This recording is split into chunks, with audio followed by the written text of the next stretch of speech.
And we're back. So, turn this back on because I want my music. There we go. So, last week, we arrived with all of you heroes in the middle of destroying some traitorous Thanes on the ghost ship Ultras. After Cyanus had unfortunately been swarmed and destroyed by some of these evil spirits that inhabited it.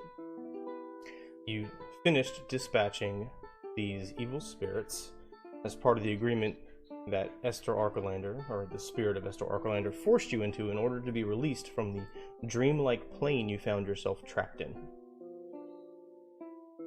After doing so, you approached Esther on the upper deck, and he added another condition. He politely informed you that there could be only one captain. After considering it for a bit and trying to come up with an alternate solution, Lycus took the burden upon himself, and with the consideration of Renatus and Euron, flew them both on the deck with Ina watching. After that, Lycus agreed to be the successor of Esther Arcolander and captain of the ghost ship Ultras, upon which you were released and found yourselves in a sunny, pristine morning in the harbor of Mitros on the deck of the Ultras. Little did you know that the entire city essentially had flocked to the harbor to greet you, awaking to a crowd of enormous size, a rambunctious dragon with Acastus, riding upon him and whipping the crowd up into a bigger fury, seemingly in an attempt to show you up before approaching you on the Ultras and welcoming you back in his own way. After this encounter, you left the ship, went down to the harbor, met many of your friends, and returned to the city proper, the estate of the Oracle. Cyanus went to see if he could remove the curse, the one that inhabited him, inflicted him with the Grimstalker, breaking the bond, and so he could return to his normal self. Upon doing this, while he was at the Temple of the Five, he also discovered that the body of Castor that you all left with the Temple of the Five, due to a mix-up of communication, had actually been resurrected. He had been seen recently, well, not recently, but shortly after the resurrection, traveling to the vineyards, and the accompaniment of the centurions of Acastus' personal guard. This information shocking and disturbing you because you know what Castor has done and knows. You decided to set out from there and follow his trail. And just after leaving the temple district, a runner carrying a torch to light the pier near the Colossus of Mitros ran past you, signifying the official start of the Great Games. So, that's where we're going to pick up tonight. The Great Games begins in the morning. The torch at the Colossus of Mitros will be lit today when Sorner gets there, but the official ceremony starts in the morning. Everybody in Mitros knows that, and so you know that. You were headed toward the vineyard to track down Castor's comings and goings to discover exactly what was going on. Cyanus, for his part, decided he may be more useful in approaching some of his contacts with the Cult of the Snake and the Lady of Coins to see if maybe they had any information as well. So shortly after the runner disappears around a corner carrying the torch and the crowd starts to disperse a little bit in the street, Cyanus takes his leave to track down those leads. So, you are standing at the foot of the hill rising high above, the temple district above. The commoners in Mitros are coming and going around you. It's around midday, probably actually getting closer to afternoon, kind of later afternoon. What would you like to do?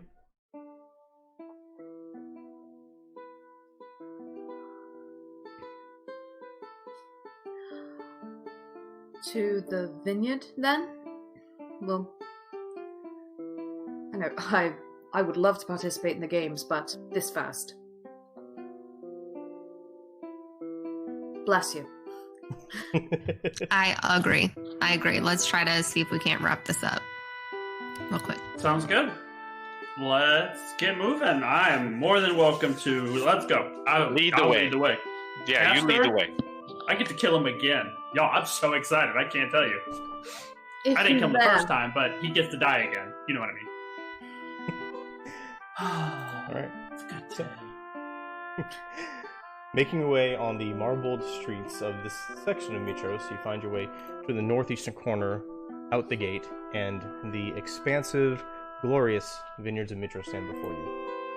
The row upon row of grapevines, slightly worse for wear now. Glancing around, the scent isn't nearly as pungent and aromatic, and many of the vines and leaves seem withered, like they haven't been getting enough water or enough nutrients. You see some farmers are walking around tilling the soil and stuff, but they're doing it kind of half-heartedly. Some commoners you don't remember seeing, citizens of Mitros itself, recalling that when you came here last, the vineyard was tended by a group of satyrs, and they used a water elemental to help supply the water and take care of the vineyard by themselves. Continuing on through the vineyard, where are you going and what is your plan? We're looking for Castor. If he came back, or anyone who could tell us. So why don't we check the site where we originally found them? Yeah, Where all the where we originally found the party.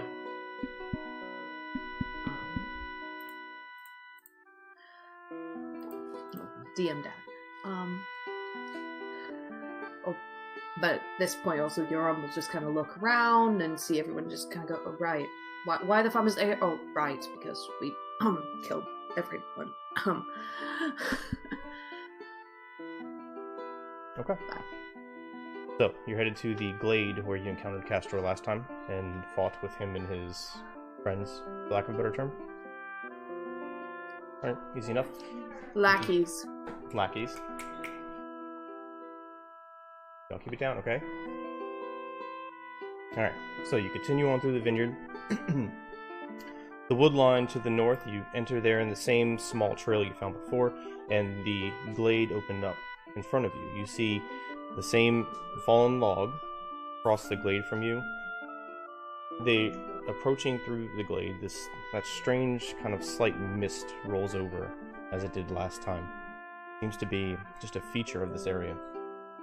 As you walk to the area where the battle took place, you still see the rocks and dirt disturbed. You do see dark spots on the ground where bodies fell last time, but otherwise, there's no one else around in this immediate area that you can see.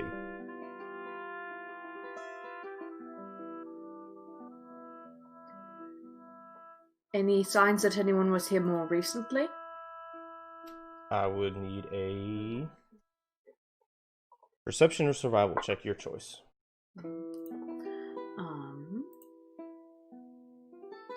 Perception, if I could. That's a 9. 9.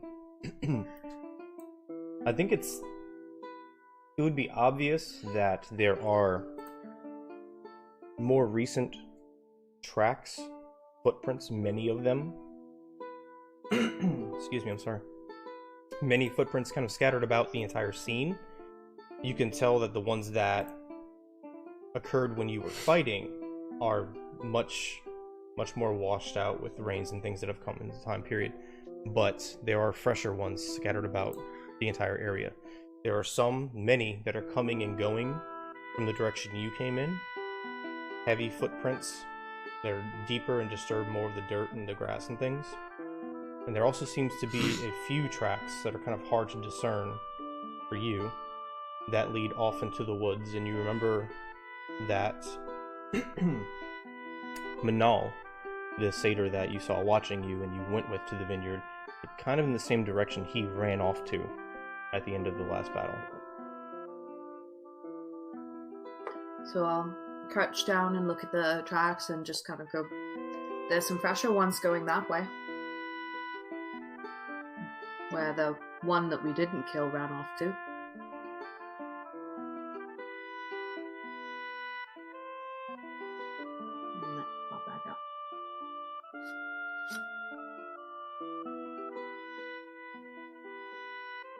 If I were a piece of shit satyr, and I just lost my whole clan, where would I go? The bar. Yeah.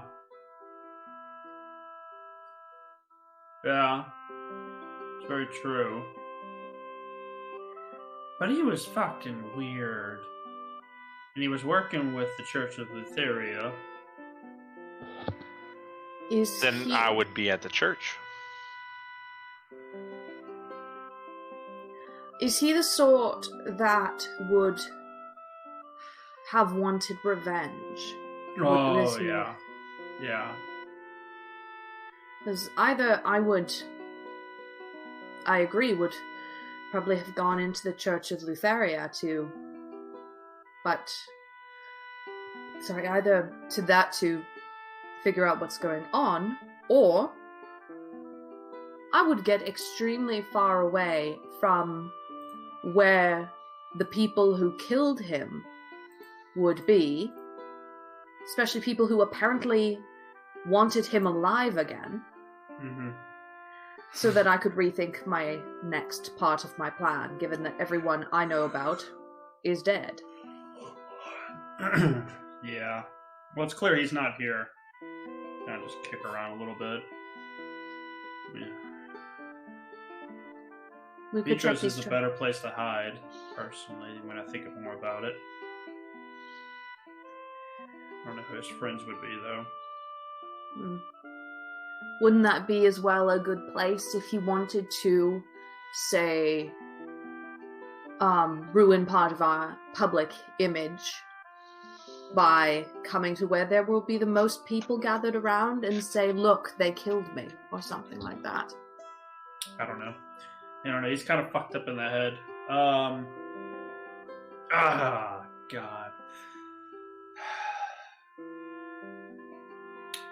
I don't know. Well, we can't just sit around here and do nothing, so I guess let's go back to the city and see what we can find. I don't know where else to go from here. Do we want to check some of these tracks, or? I mean, we can. No. I don't know how far we'll lead them, but... Are they, like, actual feet? The ones that, sort of fresher ones? I know that there are the older ones that may look like manals, but are there any hoof prints? Let's be more specific here. I would need a survival check from you, or if somebody's helping you, if you're not the only one looking, whoever else. I have a +0 to survival. Someone, please. Sure, I'll take a look. I'll be looking around. I'm trying to help. Helpful. Okay. Helpful Rennie here, you know. Helpful Rennie. I like that. Yeah, helpful Rennie. Alright. I got the answers. So... That was also a 9. I rolled 2 9s. If you roll doubles, you get to roll again, right? Is that how that works, Joey? Not exactly. Are you rolling with advantage, or is... That was with advantage. That was with advantage? I rolled a 9 and a 9. Okay. I would say... the tracks coming in, the one that had many on them, the same direction you did, some are... they appear to be like sandals and or boots, the heavier ones. You yourself, you'd recognize these as tracks of centurions because of your background. And there seems to only be... there's much fewer hoof-shaped tracks. 1, maybe 2. Hard to tell. The tracks leading off deeper into the forest where Manal ran off to, there are several sets of hoof prints, you can tell from the size, and smaller, lighter humanoid feet. Almost childlike, but a little too big for that. I'll look at the tracks and just say, some centurions went that way. I know that tread anywhere. There's hoof print and that was the way that you came from. Oh yeah. They appear to have come in and then gone back out the same way. Yeah. If it was this group, the centurions came in, presumably looked around, and then went back. So this set's weird, and I'll kind of tap by the what I presume are nymph footprints, but that's just me thinking. As you squat down and kind of tap on them, you feel scurrying on your shoulders, and your squirrel friend scurries out across your hand and goes down by the smaller tracks, and you see him scurry around. His tail gets bushy, kind of arcs back a little bit. Can't tell if he's frightened or excited, and he sniffs around the tracks and scurries back and forth between several of them before stopping and just sitting there and looking at you. I will... Well, my squeaky man, what are you thinking? He scurries back and forth a bit and makes a squirrel noise. And That's the first squirrel noise you've made at me that isn't trying to spit nuts at me. then he scurries back up your leg, travels up your arm real quick, gets on your shoulder, and he's perched on your shoulder looking in that direction deeper into the forest. The squirrel thinks we should go in the forest. Onward, Woodward friend. Yeah, I mean, we don't have a better idea, so let's go. Alright. I will kind of hold my arm slightly out so that Squirrel can perch and get a better view, and just go, alright. Lead on, and then we'll start walking. Okay. So you head deeper into these forests. The trees themselves are tall, but as you get a little bit deeper, they get shorter and squatter, and the leaves go from the round, kind of oak-shaped to more scratchy, needle-like, thick branches with bark falling off here and there. The underbrush gets thicker and thicker. After about 20 minutes or so of following this trail, the footprints start to get lighter as the ground gets a little more rocky as you're getting closer to the base of Mount Vulcan. And between that and the brush, it gets a little bit harder and harder as you go on to track this trail. It doesn't seem to be a very well used trail. It's not brushed out a lot. It seems that way at first, but then it gets thinner and thinner. So if you'd like to continue, you need a survival check to track these footprints through the thick underbrush. Alright. Please, something higher than a 9. Please, something higher than a 9. That is higher than a 9! But it's 19! Okay. Easy enough. 9 is definitely my number for the night. So you continue on, and although you lose the trail itself, you notice that it comes up to a small stream bed. The stream bed itself has since run dry. It seems muddy though, as though there's water latently underneath it and hasn't been dry for too long. And the trail turns along them before you lose it again, but it seems obvious here and there has been trees cut down and things of that nature, so you just kind of follow along the water and continue onward. After about a half mile or so, you start to hear voices and music up in the distance. Although you can't see it, you can hear it there. You stop, party, look around a bit, get your bearings. What now? So I want to bring. No, I'm sorry. Have y'all? What? I was gonna say you froze for me for a second. I didn't know what you said. Go ahead. I thought you were talking to me. Oh, I do want to say that since I've been with the party, obviously I kind of watched the last couple episodes of what happened with him. I would have known the story and the battle that took place afterward. Have y'all told me that, or have you not told me that? I know because you were with us in the tavern when Cyanus said what happened, and Lycus proceeded to spit wine everywhere. Right. I'm sure we would have. I think I relayed some said I gave stories. you the rundown of what Okay. happened. Yeah. All right. So I am gonna cast See Invisibility on Euron, Okay. just in case. Okay. And that's a touch spell, not self, right? Yes. Okay.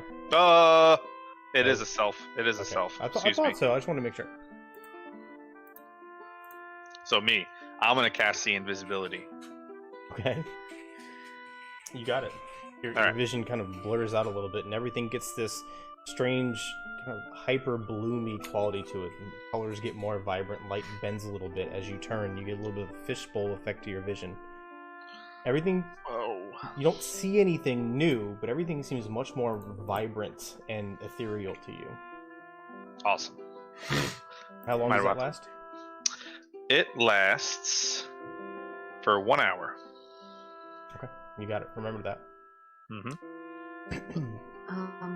Lycus, you hear that too, right? The music? Oh yeah, and I even know that tune.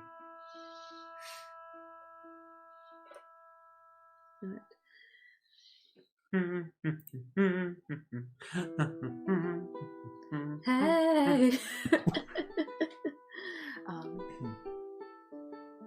Well, now follow the music. Okay. Continuing Sort of on. trying to. So Go sort ahead. of maybe try and as we get closer, once we start getting like really close, we can try and be sneaky about it. Okay, everybody give me stealth checks, please.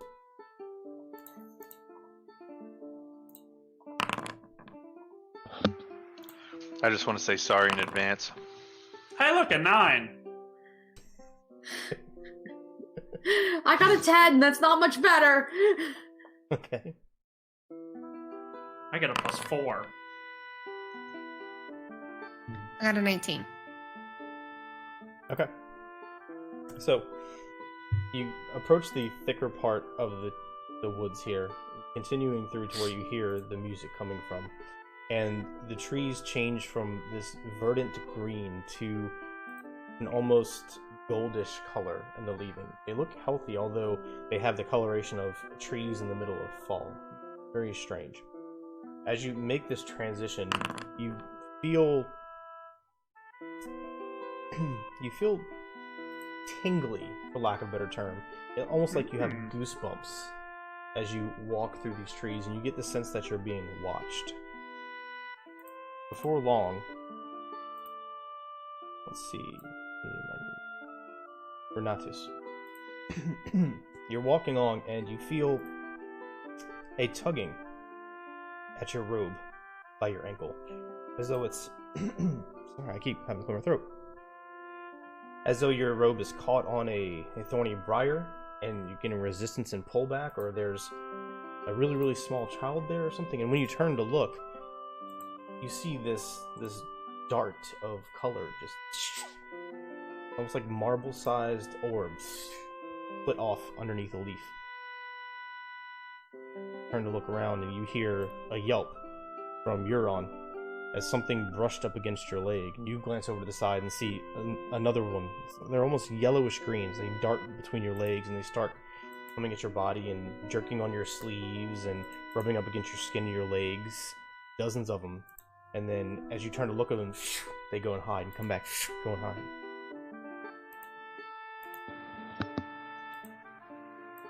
Am I the only one that sees this? Now, everybody can pretty much see it once they start interacting with you and touching you and essentially screwing around with you, for lack of a better term. Touching me, sweet Caroline. Ba, ba, ba. I was debating on screaming, but my throat hurts, so no. I didn't want to blow anyone's eardrums Will you out. stop playing with the sprites? Will you stop? They are telling me to stop. Oh, that's because they want you to. Yeah, they want what's in your bag. What's in my bag? What isn't in your bag? I have a lot of things. Carry many a thing. And they probably want it. That's all. Hey, yeah, hey, you.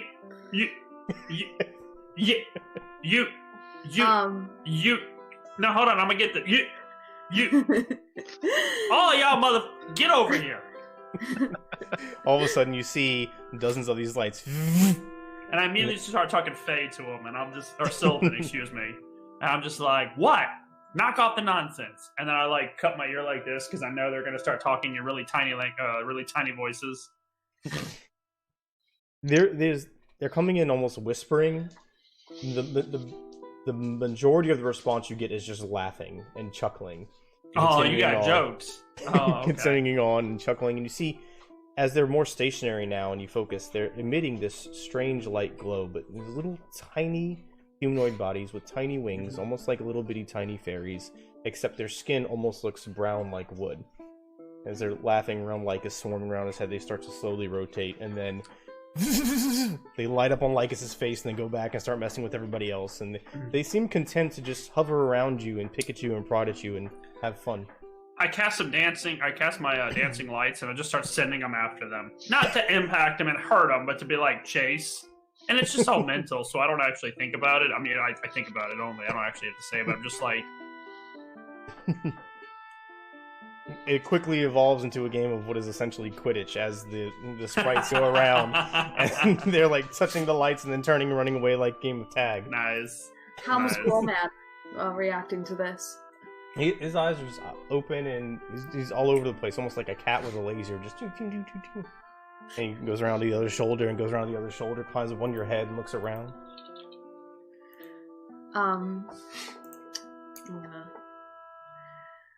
I was just looking in my bag to see if I have anything interesting.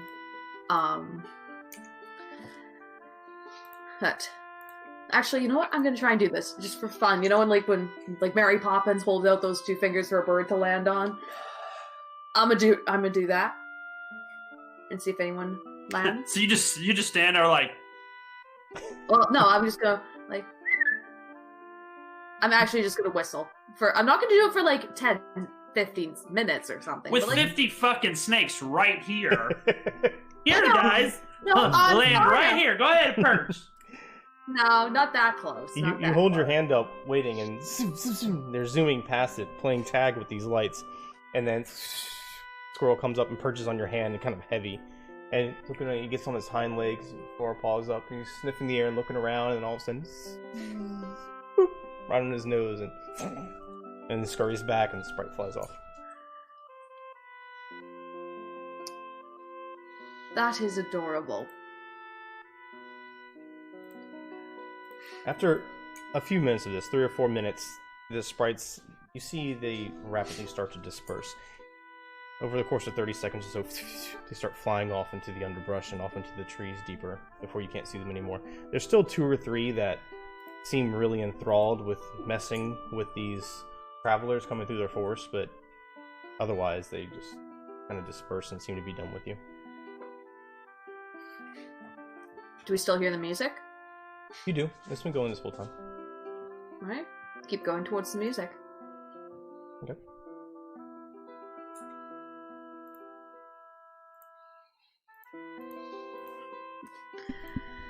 Da-dum, da-dum, da-dum, dum. Coming through these golden trees, the brush starts to clear away and get thinner and thinner, and a proper trail picks up after another 3-4 minutes of walking. And you see this expansive forest glade. The entire ground is just completely carpeted with these golden leaves that seem to have fallen in time past and then collected and scattered about and left here, but they don't seem to rot like normal leaves do. You see several dozen small huts and houses scattered throughout the glade, along the banks of what was once the stream. Amongst these houses and huts, you see a wide variety of satyr in more traditional woodland type dress like the ones you saw with Castor, and some much more vibrantly dressed, not altogether differently from the way Lycus dresses.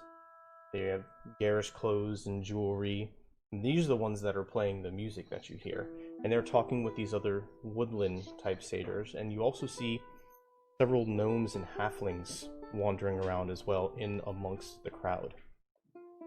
You see there's sheep on one side, and there's someone around the edges foraging for scant berries amongst the underbrush and collecting kindling and things of that nature. In the center of this town, there's a fire that seems hastily and newly erected, but it's blazing, even though it is bright as all hell outside. And there's many of these traveling satyrs in the middle, drinking wine, playing instruments, laughing, and some of them are dancing with the woodland satyrs, gnomes, and halflings. Everybody seems to be having a good time.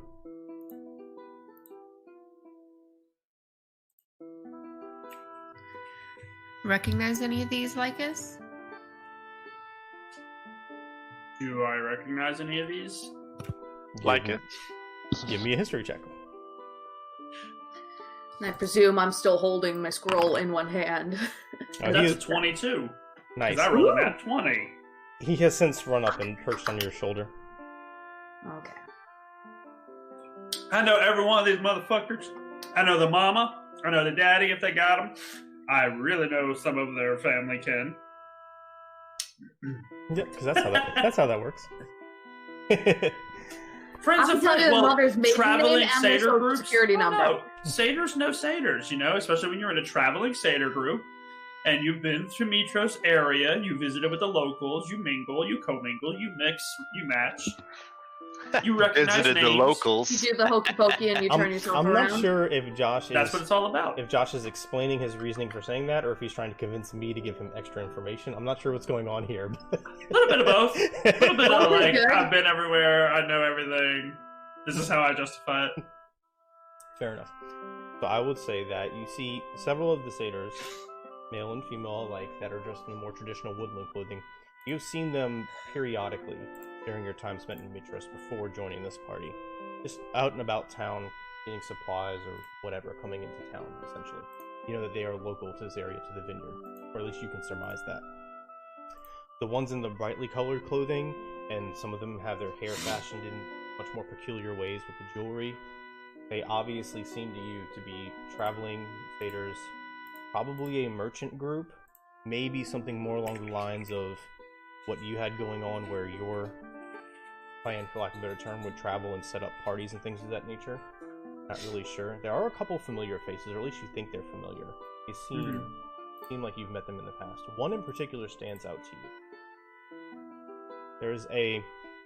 She has dark hair, and she has more of a frail frame, and she has some years on her. There's streaks of white and gray. She's wearing a long, flowing dress that's purple and silver, and she has way too much jewelry on, but she likes it that way. Her name is Banti, and you know that have encountered her during your travels when you were with your family. You're not really sure when or where, but you were going all over the place all the time, so it's kind of hard to pinpoint it. Amongst the gnomes and the halflings, those you don't recognize. You haven't seen them before. Yeah, they're funny. They're weird ones.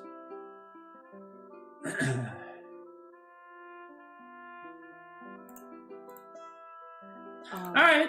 So, yeah, I'll definitely point her out and be like, I know her. Hold on. Yeah. We can... Y'all, it's a party. Come on, let's get in on this. Day drinking? Is there any other way to drink? Night drinking. I'm gonna look at That's extended day drinking. That's all that is. How about we drink after we find out what we need to find out? Yeah, sure. And I've already got a drink in my hand. And like... Yeah, that's a great idea. That's on I brand. kind of slowly pour it back in my wineskin. We'll take both. You have to at least have a drink in your hand to blend in, or you're going to look really weird. Okay? Okay. Remember, we want to not draw a lot of attention to ourselves. Clearly ignoring the fact that we're the tall, y'all are the tallest and you're half horse. Don't draw attention to yourself. Hold a glass of wine and just say you heard the party was going on. I will have flipped up my my. Good idea. Don't want to scare the job. local wildlife. And Hide all of that. But presumably there's a squirrel now sitting on top of my head or something. Blends right in. You're one with nature. Actually, there's a question. Any of the gnomes that we see wandering around, because our squirrel man, briefly when I met him, transformed back into a gnome and then went back into a squirrel. Do any of these people look like my gnome man? Look like him? Or like similar enough to be like I don't mean just like, oh yeah, that's a gnome, because some of my best friends are gnomes sort of situation. I mean like, I'll tell you what, there's more than 100 people here. So give me give me a perception check. And this is a pretty big area. This glade is big. There's a lot of people, a lot of buildings. It's hard to see right here, right now. but that is a 21. So what do I see? And that is a 21. Glancing around, you see not the halflings. The halflings seem to be dressed in more traditional garb that you've seen in Astoria, Mitros, everyday clothes. The gnomes themselves, though, seem to be dressed like forest gnomes, in that very, very earthy tones, very natural materials, not a lot of processed metals and things of that nature. One in particular catches your attention because you remember that the gnome form this squirrel took was of a much older gnome. And there is an elderly gnome sitting up amongst the campfire in the middle, talking with several others and some of the vineyard satyrs. And she has long white hair and same kind of lighter skin tone. He catches your interest in particular. Probably all you can figure out. Right. Let's go mingle. I want to talk to her. I've been mingling. You know, just been bobbing and weaving. You know, I'm just along. I'm keeping it those 3, 4 / in my sight, but I'm just kind of, you know, going along with the feng shui. You know, with the vibe, bobbing and weaving, doing a little shoulder work. You know, like yeah, get a little dance going. But entering into the glade itself, and you start to get closer to the crowd, heads start to turn as they notice your presence. And you get varied reactions. Okay? Amongst the halflings and the gnomes, they seem to recognize you, and the halflings seem kind of awestruck. The gnomes seem kind of curious as they're whispering amongst themselves and pointing at you here and there. The traveling satyr, merchant satyrs, you see their eyes light up, because they're heroes. They have fame. They probably had a lot of money. We have things we can sell. Kind of get that sense of sharks circling victims with a smile on their face. The vineyard satyrs, they see you and their eyebrows go up, and although they don't physically back away, you can see them getting defensive and nervous. So you're on, knowing that in particular, and the music starts to slowly kind of die down. There's still a couple of gnomes going, and they're just like, why is everybody stopping? But generally, people start to slow down and watch as you enter the glade, and pretty soon all eyes are on. Euron is visibly uncomfortable. I'm gonna stay like right at the edge of the glade. Like I'm not gonna like put my whole body in the glade, if that makes sense. Okay, and that's fine if you choose to do that and watch as they get in deeper. The party's going to be probably a good 150 feet away from you by the time they get to the town center, the village center, for lack of a better term. I know if you wanted to let them get that far ahead and you stay at the edge or what. Like it's like in the center. It's not like on an edge. Right. Okay. Okay, I'll be like 50 feet back from them. You'll be like at the edge of the village buildings and stuff. There's still Yeah. you, but... Okay, you got it. I'm going to just try and like push I'll walk forward, but I'm a bit uncomfortable. I will push my sword back and put my shield on my back to try and just be like, I'm not here. And for the ones that are afraid, just being like, not here to fight, not here to fight. Hey, everybody! Hey, nice. Hey, Thank God. What y'all doing? Come on, keep it going. We're just here. Hey, come on, give me some drinks.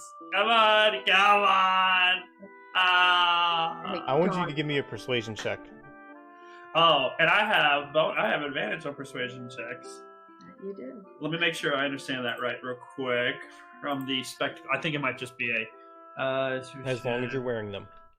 Right, but I don't know if it's a group or a person. No, it just says persuasion checks while wearing it. Mm-hmm. All right. And the idea is to use the glasses to help. Yeah, they're gold right now. They're just glinting. All right, persuasion, and I get a +4. Oh, what the fuck? I rolled 2 5s. What is 20? What is 2d20 kh? I'll kill the high. You rolled high. That's advantage. Yeah, it was 2 5s. I always thought it was kill for some reason. No, let's keep high. That's advantage. Okay. That sucked. Wait a minute. Can I lucky an advantage roll? I think we checked on you that can. once. You can. You It's any roll. can. You just get one more, and you can just use the top ones. Yep. I feel lucky on that roll. Alright. So freaking lucky.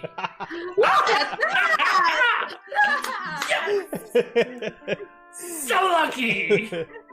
22. So, at this, Lycus starts projecting his image and doing the bard thing he does so well. His golden dragon lord crown is glinting in the sun. His spectacles are twirling with his golden lights. He has his hands out, a wineskin suddenly in one hand, and his lute in the other. And he's entrancing the crowd with his presence. And before very long, a few seconds hesitation, and then the gnomes and the halflings and the traveling satyrs all start kicking it up even higher than before.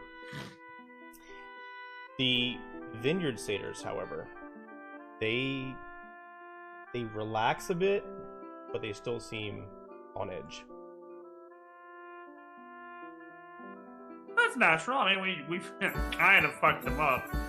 It's all right. Y'all are okay. I kind of, hey, good to see you again. When I know it's clearly one we fought, I'd be like, how's the leg? Yeah? Okay, Yeah, it's giving you a little bit of a problem. You're looking for Manal? Because there was only one who survived. Mm-hmm. Oh, that's right. There is only one that survived. Okay, never mind. I thought some more got away. Nope. Okay, disregard. Now I'm going to head toward that female I recognize just because. Okay. That's the only one I really remember. You're heading to Vanti. Vanti. I'm going to go see starts Vanti. dancing and traipsing and making his way towards the crowd over off to someone, it seems. What are you three doing? Presumably before Cyanus left, I went, please give me some money just in case. Because he's normally our treasurer, right? Yeah. I will, I'll go get a drink to sip at. I can nurse a drink the whole time. Okay. But I will pull out a coin and I'll flip it, sort of try and like spin into my fingers, and I'll look towards the merchants and just go, well, hello, my friends. This is a pleasure to meet you. And I'll make sure I'm holding a coin, just be like, Five suddenly come around, men, Literally. women, and even a child holding up a beautiful flower. And they just start wheeling and dealing. Oh, look at this here, look at. They open up their coats and they have all sorts of jewelry. They have daggers. They have strange manuscripts. All sorts of things you can imagine all over the place. And then as this ring starts to form around you, more and more start dancing their way and getting closer and closer in. So you essentially become surrounded by merchants right now. I will look at Ida as I'm being swamped and just make sort of a vague, and then,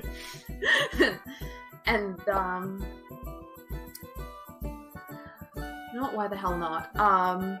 She's going to decide to be optimistic and look and see if there's any nice jewelry-related things that she knows Lita would like. Okay, you give me, I'm gonna call that an insight check, because you're trying to discern what she may like. And insight doesn't get used enough. Rarantis, what are you doing? Oh, I was just throwing some moves out there, throwing a little prejudication, making a little shower sparks, with the little gnomes and stuff. I was going to have like a little bit of odor. Just He's like, old, playing around. Just playing around with the gnomes and stuff, You get a little moving in there. Get a little moving. A little, what? What? Give me a performance check. As you found this, I rolled a nat 1 on insight. That's where my roll went. Renatus is fucking killing it. What'd you roll, Renatus? That's a 19. Nice. Alright, so with your rolls real quick, you're on. Everything looks so beautiful, you can't decide what you would like the best. So you're just having a really hard time looking at all these coats, and of course they're flashing and the colors are flashing. They're shoving them in front of one another, trying to get your attention and offer you the best deal. They start to scrabble a little bit on the side of you, and you're completely lost in the moment. Renatus, as you're dancing around, you see several satyrs come up and start batting their eyes at you and dancing and put a shoulder up and look over at you. Very, very much getting into it. I know. What are you doing with all this going on? I am scanning the crowd for Manal, for sure. Okay, give me a perception check, please.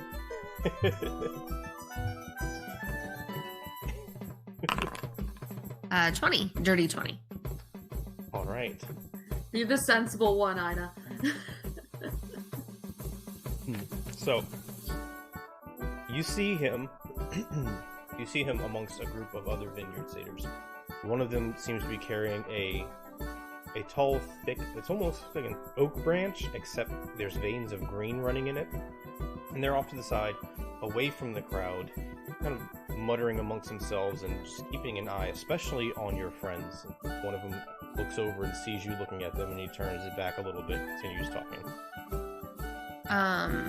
I'll like whistle to get their attention, not their attention, the party's attention, and kind of just like nod over like into that direction. Basically. Are you giving me a performance check because you're trying to drown out all this stuff going on? I'm just curious to see how effective it is. Whether you get 1, 2, or 3 attentions. 20. Okay, so that's a nat 22. So piercing out over all the commotion, the cacophony of noise and the music and the drinks, I can't whistle, but you hear a very loud bird call like whistle, and you know that it's Ina from things you've heard her do in the past. And look over at her, and you see her nod, and you glance over, and you see Manal over there with the rest of the vineyard satyrs as well, over the many heads that you're trying to see. Let's jump back to Lycus. Lycus, you see this, and you see her nod, you identify Manal, and at this point you are coming up on Banti, the leader of the traveling satyr merchants. She sees you, and she cocks ahead a bit, her hair flowing out to the side. It's a little bit longer than shoulder length. Pretty long for a satyr.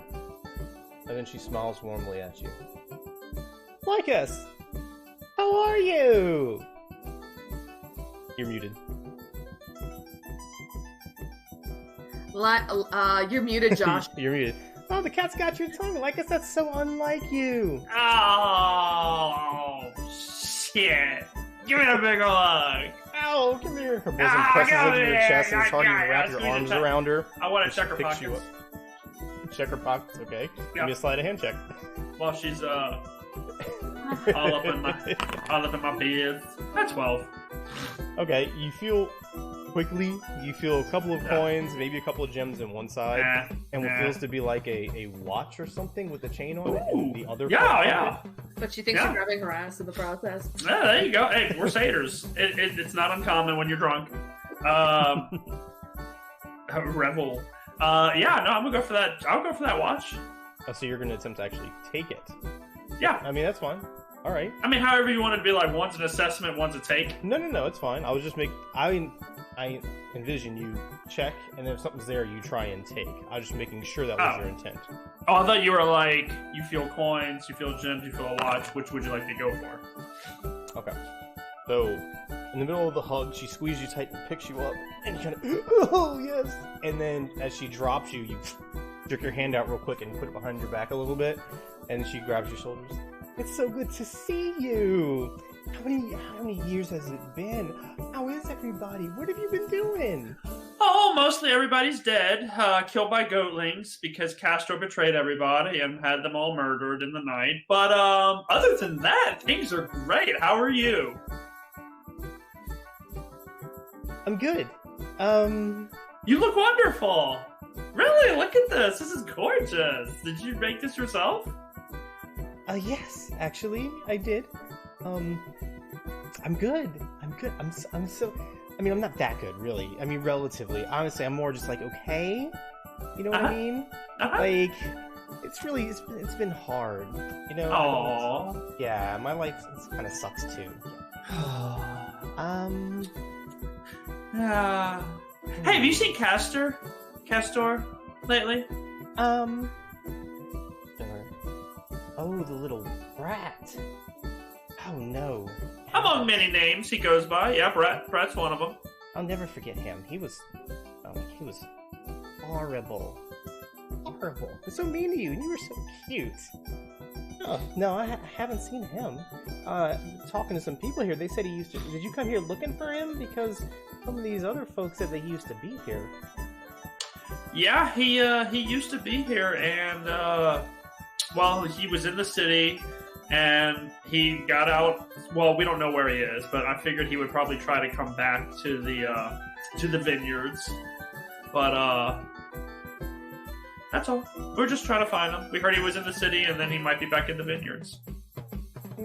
I think last time I heard about him being here was like last week. I think it was a couple days before we showed up, from what they say over there. Okay. No problem. Yeah, that's all. We were just super curious, and I wanted to come check on my people, see how things were going. We heard the vineyards were getting a little tough. Some wine had started to, trickle in and then slow down, and so we just want to come and see how everyone's doing. But it looks like y'all are doing great. I mean, with the gnomes and stuff. Oh, we're not with any of them. No, we were just passing through. We were coming through to Mitros for the wine festival, and then we were coming back out, and ran into some trouble, and ended up here. Trouble? Oh, what happened? What trouble? It's some...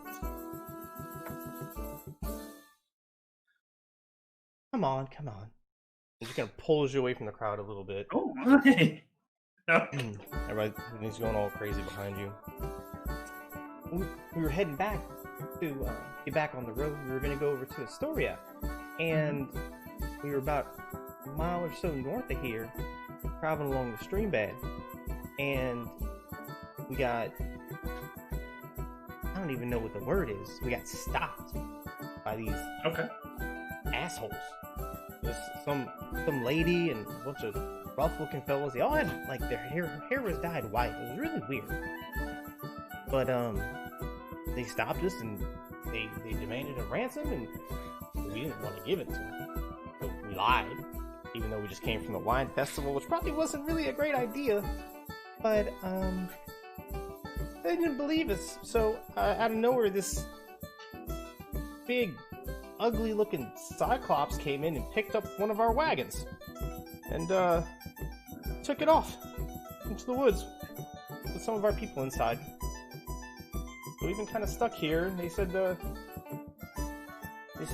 come back here because apparently these people owe money too.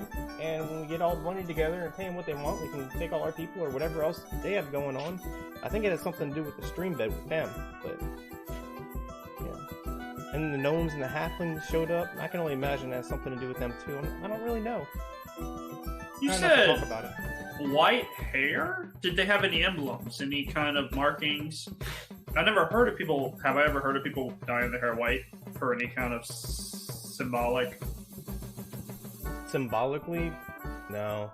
People every now and then people will dye their hair crazy colors using various fruits and berries and sometimes even arcane means, but there's no religious or organizations you know of that universally dye their hair white. No. What color was their skin with the white hair? All shades of different colors. They were all humans. Oh. Okay. Well, except the Cyclops. Anyway, how far was this, you said? About a mile up the stream or so. At least that's where we ran into them at. I don't know where everybody else ran into them at. Okay. We've just been kind of... Everybody seemed really depressed. So we've just kind of been emptying all our leftovers because we paid for it all with the wine festival anyway, and been kind of partying the entire time. Absolutely. What else are you supposed to do when you're depressed? Hey, I've got some of the best wine you'll ever have had drink. I'll start passing some out for everybody to see if I can't help kick this up a notch. I'm gonna go talk to some of my friends and see if we can't maybe help with this whole Cyclops thing. This is a mile down the road. Okay, yeah. Let me go talk to some people. I'll be back in a bit. I'll catch up with you, and let me see what we can do. You're always the sweetest, Lycus. Stop Come on, she hugs you again, and she's kind of like walking and hugging you at the same time, and scrubbing your head. Careful when she like knocks the crown. Oh, I'm sorry, Lycus. Oh, careful! Hey!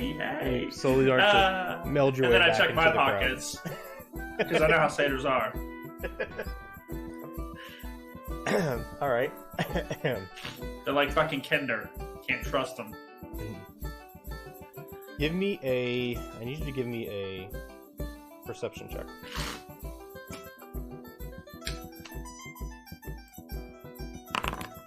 $15.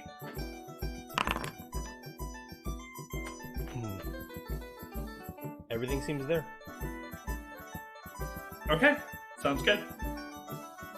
And as I walk away, I'll pull up this watch and take a look at it. Okay. But other than that, I started heading to find Ian and them and tell them about the Cyclops. Okay. It seems like an ordinary watch. It's nicely made. It seems to have been made by tinker elves or maybe gnomes or something.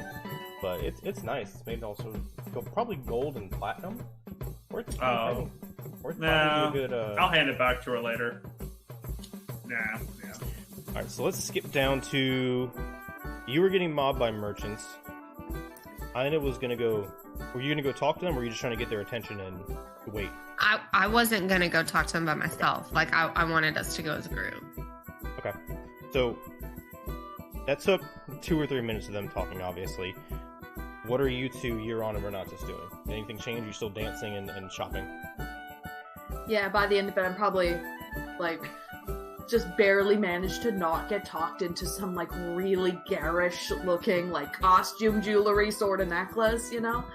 Like, just barely managed not to be talked into it, because I said, like, what color her eyes were, and they were like, no, that doesn't quite match, but... And then say that... Mine must not be getting a lot of business if you're swamping me, my goodness. Oh, we always have the best goods. Always. We always have more where that came from. What are you looking for? If you don't like this, I can change the color. I have some paint in the wagon right there. Just give me 2 seconds. I'll even knock the price off for you because I'm your best friend. You're my new best friend, too. I'm just going to go back and forth.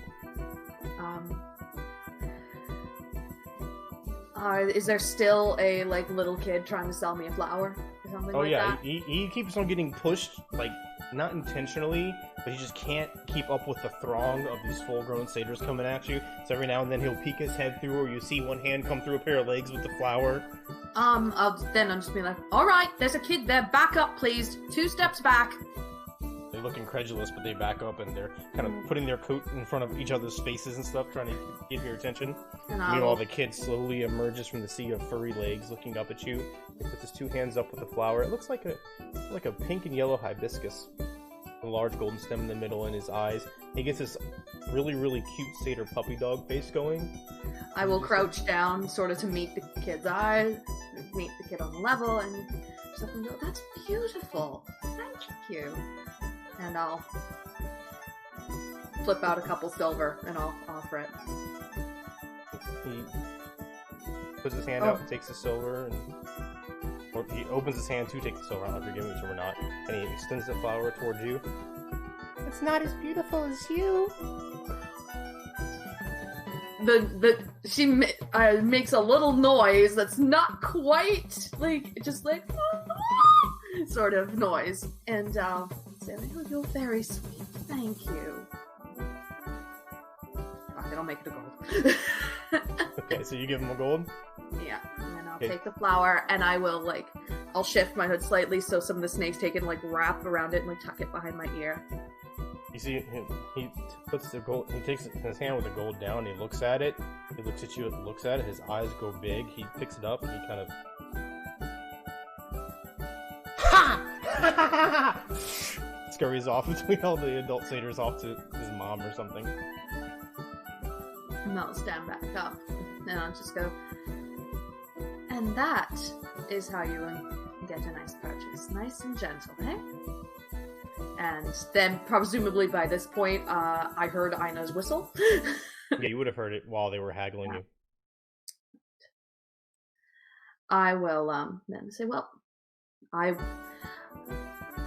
will be back in just a moment. I don't have all my coin here, but my friend is calling me. So I'll be back in just a bit, hey? You guys essentially force your way through. They're like, hey, oh, before you go. Yeah. And I'll walk over to Ina and just be like, oh, my life, and remind me never to do that again. Oh. What's up? Manal is over there with some others. And they know we're here. I think we should go say something. What would we say? Sorry for nearly brutally murdering you, but we were after the man who's commanding you, pretty much. We could say that, or we could threaten to do it again if he opens his mouth. We could ask for information about Castor if he knows anything. I imagine he would, especially since he was the spy of the group. Maybe. But I think we would not want to turn on the scary quite yet. Start off gentle. Well, then y'all better go ahead of me. Right. I will wait for someone else to join us, and then I'll go over. Okay. So by this point, I would say Lycus has emerged from somewhere between the two huts, walking with her, and she lets go of this big hug and turns, starts talking to most of the people, and you see him quickly like pat down all his pockets, and then watch, and then looks around. Probably, you guys can probably lock eyes for a moment. Renatus, anything else? I know you're a dancing queen right now, which is awesome. Anything else? Obviously, in the middle of my grand performance, I see the group getting back together, so I'll rub elbows with people as I'm going back to the party. Victory lap, going around, and see what's going on. Like, who's that guy? Yep. All right. So y'all lock eyes. Aina and Euron start to slowly make their way towards Manal. Correct. Lycus, Renatus, are y'all catching up with them, or y'all doing other stuff? Yeah, no, I'm definitely trying to get everyone together. Kind of give them a, hey, where did you? Oh, there's Aina. You can't miss that. Yeah, we gotta go. Where are they going? I'm not gonna be like, Aina, just all right. I'm gonna go catch up. Let's go talk to them. Right. I'm gonna do the same, and then. Are we gonna have like a plan? Is it just no? We're just gonna talk to it? Yeah, well, like I'm walking anything, slow. Like talk. I'm not trying to get there before. Yeah. So I'm gonna catch up with Aina. I'm trying to look the least threatening as a Medusa possibly can. See, I have help by having a massive flower tucked in her snakes. It does help, yes. I don't see who they're going to talk to. Like, I'm just trying to talk to them. So, like, hey guys, they got a fucking Cyclops problem. Apparently, some bandits with a Cyclops a mile up the road has been waylaying all of them. And, I don't know. I think we might want to check that out. I think that might be something interesting over there. Okay, well, 60 feet ahead is Manal, so let's go see if he knows anything about Castor Who? first. Oh, yeah, let's go talk to that son of a bitch. I'm presumably I've gotten a little bit ahead of Aina because I want to go ahead before her. So, okay. And I'll go up. I want to maintain respectable. I'm not like going right up into his space, but I want to be like, I'm talking to you, but I'm trying not to crowd you. Okay. And keep my hands where they can be seen. Are we doing this clean or are we doing this dirty? I'm planning on doing it clean. If All she right. doesn't get results, I'll do it dirty. Well, if before that happens, just give me a wink or a nudge or something. Okay. All right, I'd thanks. say it's probably been a good 30 minutes. Cast see invisibility, by the way, for Renatus. Gotcha. Okay. So I'd like to go up, and I will sort of incline my head in greeting to the sort of the group in general. And then I'll look at Manal and just like, I'm glad to see you're all right. We owe you an apology. He looks. His eyebrows are up, and he looks boiled back. Not like he's about to lunge at you, but that he's just defensive. And everybody else has the same appearance. They all make a little bit of face approach. And he looks left to right, trying to see if he can like bolt out real quick, and then he just, thank you. Glad to look all right too. also glad that you're okay. Oh, quit lying. You wish we were dead and you're scared shitless. So, how have you been? I presume How's you the caught leg? up. Oh God. Oh, absolutely. Yeah, I'm cutting right through the bullshit. I don't wish you were dead. Well, I'm sure you wish we were not right here in front of you. Yes, Especially since the last time we talked. obviously, because you killed 2 of my friends. Oh, freaked because out y'all right were now. trying to kill us. Yeah, no, it's fine. Look, bygones are bygones. Water under the bridge. Rainbows over the head. Pixies in the dust. It's good. We're good. We're good. We're good. How are things with you? Could be better. Probably. Yeah. Yeah. Why were you here?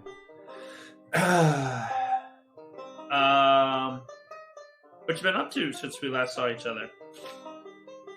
We've been trying to get the vineyard back. Oh, yeah. Have any Yeah. water, so it's kind of hard. Yeah, that doesn't do well for vines. Hey, I heard you got a Cyclops problem. You know anything about that? You've been talking, yes. Yeah? They dammed our stream. Feeds all the underground water aquifers we have. All the vines are wilting and be able to supply Nitros with their grapes and have to find a new home. It's a pretty shitty deal. Yeah, What if we shit. take care of that problem for you? How would that make you feel? What's the catch?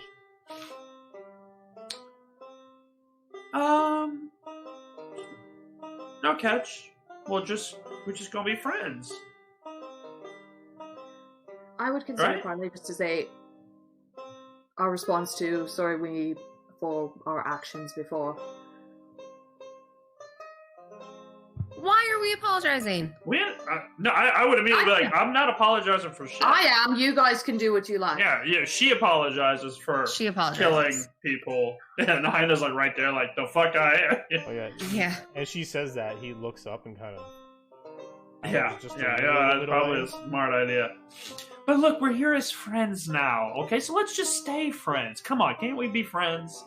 Let's help each other out and let the past be the past. You're not affiliated with Castor anymore and haven't seen him, have you?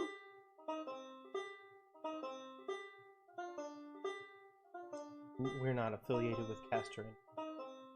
No. Eh, He's been by several times that day. has he? Okay. Yeah? Did he say where he was going? Oh, that vineyard looked really dry. I mean, really dry. Almost as dry as the plains. Almost as dry as the plains. I mean, how far would you have to go to find something that could support a vineyard of that size again? If that's even the trade you could pick back up. I mean, man, dry. Huron's got a straight face right now, but internally she's just going, "You are not doing this. You are not." Just internally, but straight face. Renatus is just like jamming still, you know. The music just You see, It's just, I can just see it in my head. It's just like, duh, I'm not part of this conversation.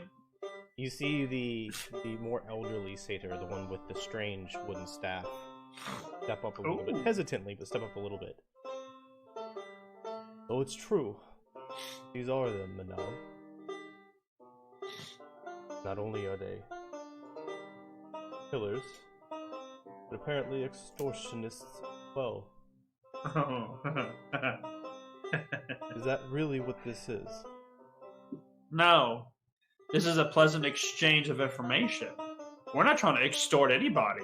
We're the ones putting ourselves in danger here to fix your vineyard. All I'm asking, though, is a little bit of information. That's as simple as it gets. That's not extortion. This is what friends do. I help you, you help me. Extortion is you do this or I put you in jail, you do that or I kill you. Would you like this to be extortion, sir? Or if we don't do this, we have to leave our home and you hold the keys to that. No, You're right, I don't this hold the is key to very anything. different. That Very Cyclops holds the key to your vineyard. I'm offering to get you. I'm offering to take the key, the lock, the door, the dam down. But I want some information. That's all. That's all I'm looking for. You don't have to put your life in danger. You don't have to do anything more than that. This is just simply a friendly exchange between kin. I'm going to go out of my way to help you and almost die in the process. The least I could get is a little bit of information. That's all it is. Is that so difficult? To be fair, y'all almost killed us too, so... We had nothing I think to we're do with square. that. We had nothing to Oh. do with that. Okay. So you were just guilty by association? Or you tell us we're guilty. You tell us we're guilty, and Castor says you attacked him. So we don't really know who to trust, except Castor was here for years, and we lived prosperously and peacefully while he was leading us. I must be honest, your reputation precedes you. It's hard to ignore, but it's also difficult to trust. Yeah, about that, let me ask you a question. Where did Castor learn to summon demonic creatures? Because that was very interesting when that happened. And since you weren't there, but he was, maybe he has the information. Because that was quite curious. Looks down a little bit. Because that's not very satyr-like. You see the elderly one look over at him. Uh-huh. Consider for a second. And look back at you. I need you to roll a persuasion check. Oh, yeah.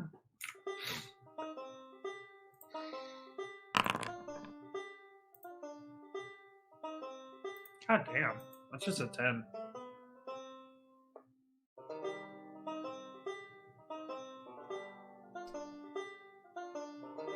Ah, fuck it. I'm gonna feel lucky on it. I never use them. That's the thing. I never use them. So this will be my second one. No, I know, but it's just persuasion. I'm glad you're using it. I really, yeah. I mean, that's the thing. 18. God, There I love we this go. shit. There we go. It That's might the end. feel better if you That's roll the- it. Each Those roll are the it- droids I'm looking for. I think it likes it better when you do a single roll rather than like advantage. I'm really thinking there's something wrong with that advantage thing. I really am. There's not. It's just unfortunate result so far. Yeah, so that's what you say. I mean, That's all good. Yeah, you I rolled a 1 and a I am 6. tier, so. Shit. They don't know that one. They don't know about that life. He considers for a moment.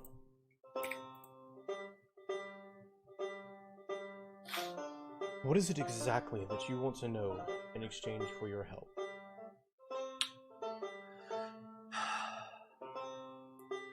Before I begin, anybody have any questions?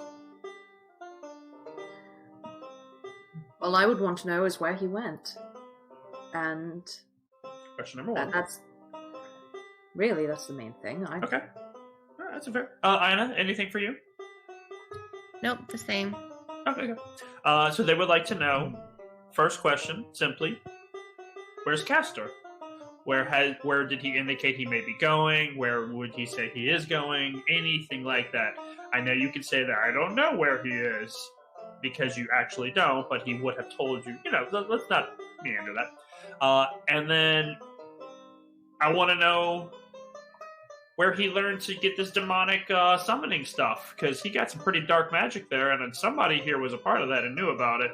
And I look over at our boy, and then just anything you can help us with the giants, or the Cyclops, excuse me, so we can have a better chance to unstop this dam and get this vineyard back up and running and save the lives of all these wonderful people.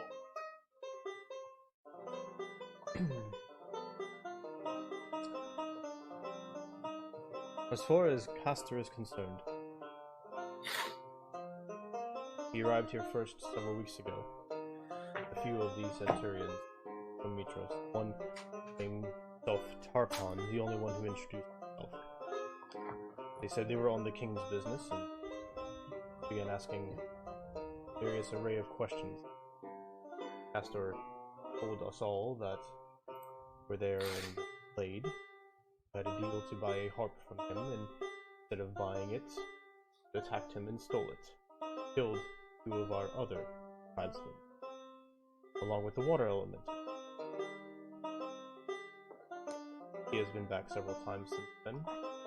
I'm not sure of his business, but it seems to be just checking up on things or keeping a presence. He stays for a short bit, exchanges pleasantries, and then leaves again. I have not seen the Centurion since that first day, but he did say the last time he was here that he would not be back for quite a while. He would be indisposed with other things. As far as demonic powers, as you say, this is the first I'm hearing of them. Maybe Manal can answer for them. No, I honestly just surprised and shocked as I didn't know that's what he was going to do, much less that's what he was going to become. So that's why I hesitated. I got scared. I ran.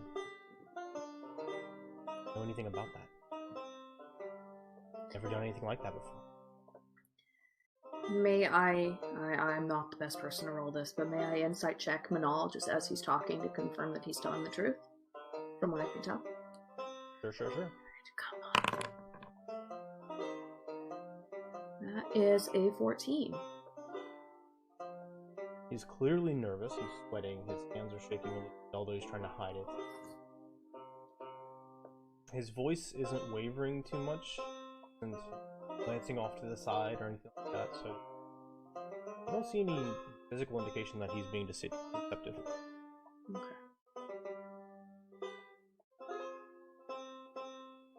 We will talk more about that later. As far as the dam is concerned, several weeks shortly after Castor disappeared, then he arrived. We had a human woman approach us with several other individuals. They all had white hair. They pretended to know about how we grow the grapes, how it all works. So we told them. Explained how the aquifer runs beneath the bedrock and all the channels that were dug in the past, and so on. Next day, water stopped flowing. That evening they returned, said that with the help of their friend, Cyclops, who apparently know, they dammed it off. And they knew that we had an arrangement with the king, so we should have plenty of gold. Fortunately, for some reason our coffers were dry. We have no grapes to sell to get money, we have no money to give. So our dam is dry.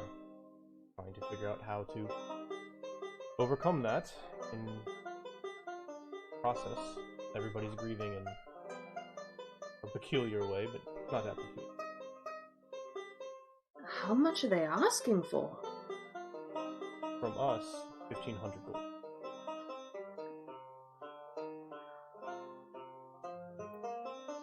Do you know what group they are saying they belong to? Do they have a group name, or why they all look crazy with white hair? I've never seen them before. They called themselves the White Foxes. Don't know anything about them.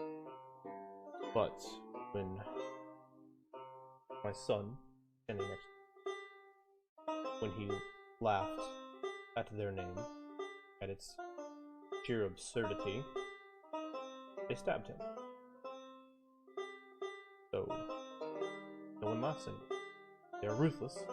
They have no morals. Aside from that, I know nothing else. And how big is their group?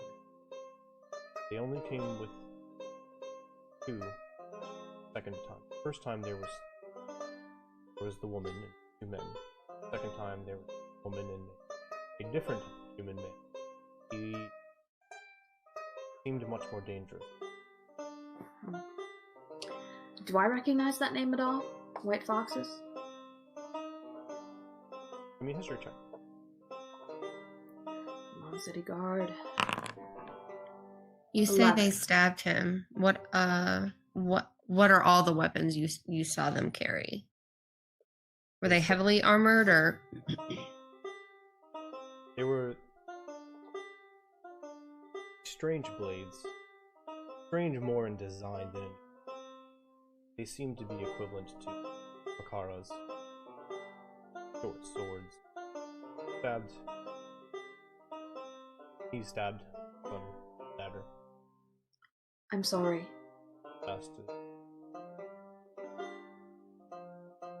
I appreciate that. It could be worse. He survived. Although, he can't run anymore. Something in his side didn't heal right.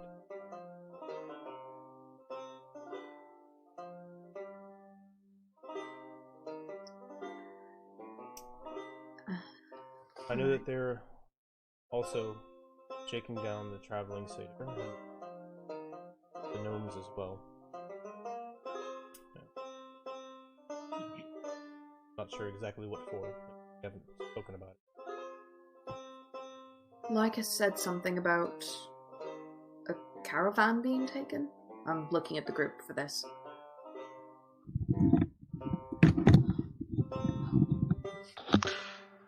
Yes, they said Cyclops took a caravan, or at least a wagon. Also, I rolled an 11. Okay.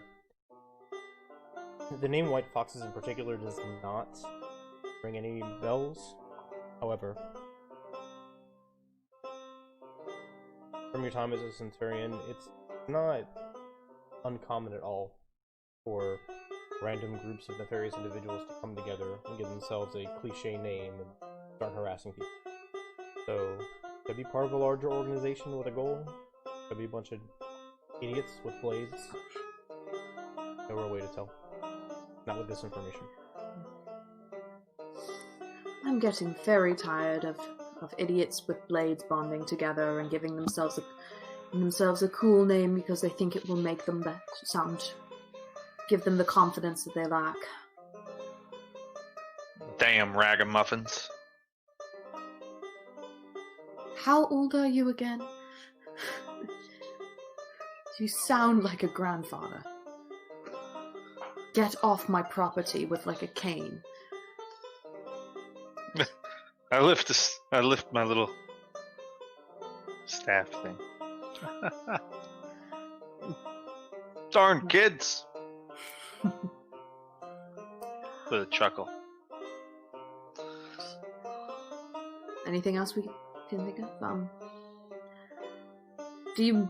I imagine I doubt you know the specifics, but do you have any idea how far up the river the dam is? A little over a mile. We sent some people to look at it. Massive logs and rocks jammed together.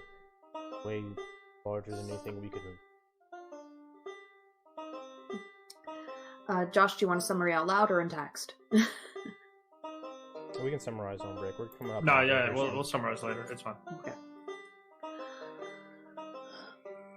Alright. Is there anything else we can think of to ask? No, it doesn't sound like they've done any recon to know like their patterns of behavior or anything, so. Well, thank you. And I know you may not have the best thoughts about us, but wish us luck. If you travel on our behalf, I wish you luck and blessings. Hope to see you back here soon. And Castor was wrong. We can perhaps chat more about that when there is not a Cyclops wandering around. He turns, goes back to Manal, and you can see daggers in his eyes as he stares at Manal. And although he doesn't physically grab him by the ear, you very much get that sense as he pulls him off into one of the buildings over there on the side, the wooden door closing not too slowly behind them, and the others staters kind of disperse and go to talk amongst other vineyard staters.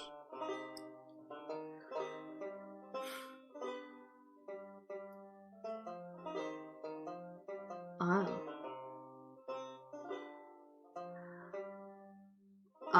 Josh, if you said something, you were muted, but... No, I was just laughing. Okay. So I just saw mouth move, I wasn't sure. Yeah, no, you're good. I'm assuming we're going monster hunting. Yeah. Alright. Let's see how long it takes for us to cover a mile. Okay. Hey guys, I'm gonna go let them know. So I'll be back in a bit. Just See if you can get any names of people who were taken, so we can Absolutely. I run back to my girl. I'm gonna let her know, hey, we're gonna go take care of your Cyclops problem. Let everybody here know we're gonna try to do our best we can. Let them know that if there's anyone particular we need to know about, I need to know names here and now, how many, the body count, things like that, of all that was taken, as fast as they can get it to us. And if there's any special request. Oh, and by the way, did you drop this? This is lovely. Oh, thank you, Lycus. Yeah, of course. Such a gentle satyr.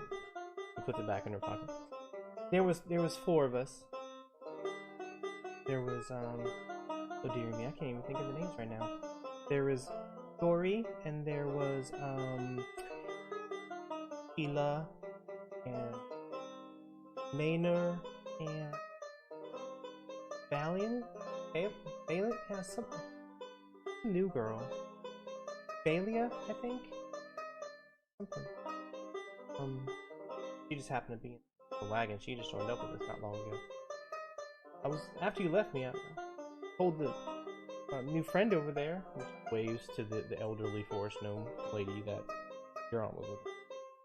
I told my new friend over there that you said you might help, and apparently they took some of their people too, doing the same shakedown. Although I don't know why they did it with them. They don't have any money. They're forest gnomes. So, yeah. idiots, but maybe they have some people missing too. You're being such a sweetheart with all your lovely friends over there. Heroes, you.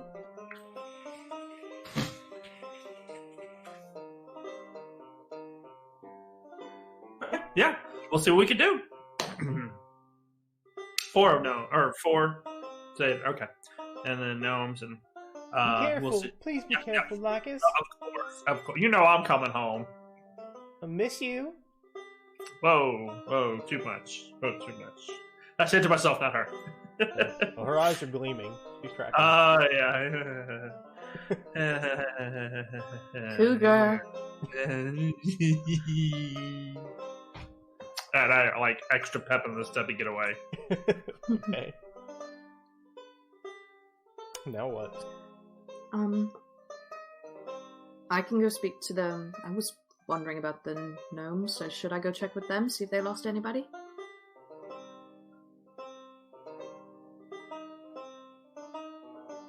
I'm gonna just then. Okay. Yeah, probably go walk over to the person I noticed earlier. And also paying very close attention to how my squirrel is reacting as I get closer to her. Okay. It's the squirrel. I have to. Okay. Or else I'll forget he exists. Okay. So, you begin walking over there, and after you're about 15-20 feet away, she turns away from her friend and looks to you. An elderly gentleman turns and looks at you, and she smiles at you as you approach, and she kind of dismisses herself real quick and pushes down her robe and walks over. Hello there. You must be Euron, one of the heroes of the prophecy. My name's Lenora. Hello, Nice Lenora. to meet you. Nice to meet you too. I'll sort of... How tall is she? Probably about 3'6". I will... I'm trying to be respectful and not condescending. I'll drop down sort of to a knee to get closer to her height. Her head goes. Her eyes, her cheeks are rosy. Her wispy hair is kind of blowing a little bit in the breeze. Fires shining on the side of her head. Pleasure to meet you. I wanted to ask. My friends and I, we are heading off to go deal with the Cyclops and those people we've heard about. I was wondering if there were any of your kin that had gone missing, or your people were taken. As you do that, as you're saying that, the squirrel kind of is on your shoulder and looking at her a little bit. Yes, we have several. We have about 6 friends that they took. We once believe we have magical items, something absolutely ridiculous. They took several of us several days ago. Come here. They're collecting people or putting us in a barrel. I don't know. We're hoping to figure something out. Oh, there are 6. All right. Any names you could give me so I could try and hunt hold of someone or let them know that we came looking for them? Well, I have a name because I speak to outsiders. Generally, we don't have names. Okay. I just kind of picked this one. Sounded pretty. It is like very pretty. It is very pretty. All right, and then I will. Now I'm just like, yes. I believe he may actually be. I watched him change into a gnome and then back to this, so he might. So, but I think he may prefer being a squirrel. I just call him Squeaker. He's not responded to anything otherwise, and he spits nuts at me. Changed into a gnome. I believe it's an older man. Found him near Astoria. I'll look at as I'm looking at the squirrel. See, is he doing anything to acknowledge what I'm saying, or is he just locked eyes or something? He's looking back and forth, and he's kind of shifting his feet around like he's antsy. He's like this. And she bamps down into a small squirrel figure. Her fur is darker, but the same type of magical rapid transformation occurs with her as it did with the other one. Yes! And she comes back up. Yes! You must be a druid like me. So peculiar. She goes over at him, puts her hand out, and he sniffs her hand and looks up at you, looks at her, looks up at you, looks at her, and curls up in a ball in her hand. And he's snuggling into her hand. And so she brings it closer, and she's, where did you find him? Near the Mossy Temple, of all places. The Old Wood? In the Old Wood, yes. About a day's walk from Astoria. That's... And she takes her finger and kind of pulls back his hair behind his head a little bit. Are my old eyes failing me, or do you see is there a little scar there behind his ear? Is there? Do a perception check. Oh, God. If so, it's really hard to see. You gotta get in close. Oh, God. That's a dirty 20. There is a scar there, yes. Yes, I see that. Looks sort of like a little X or something.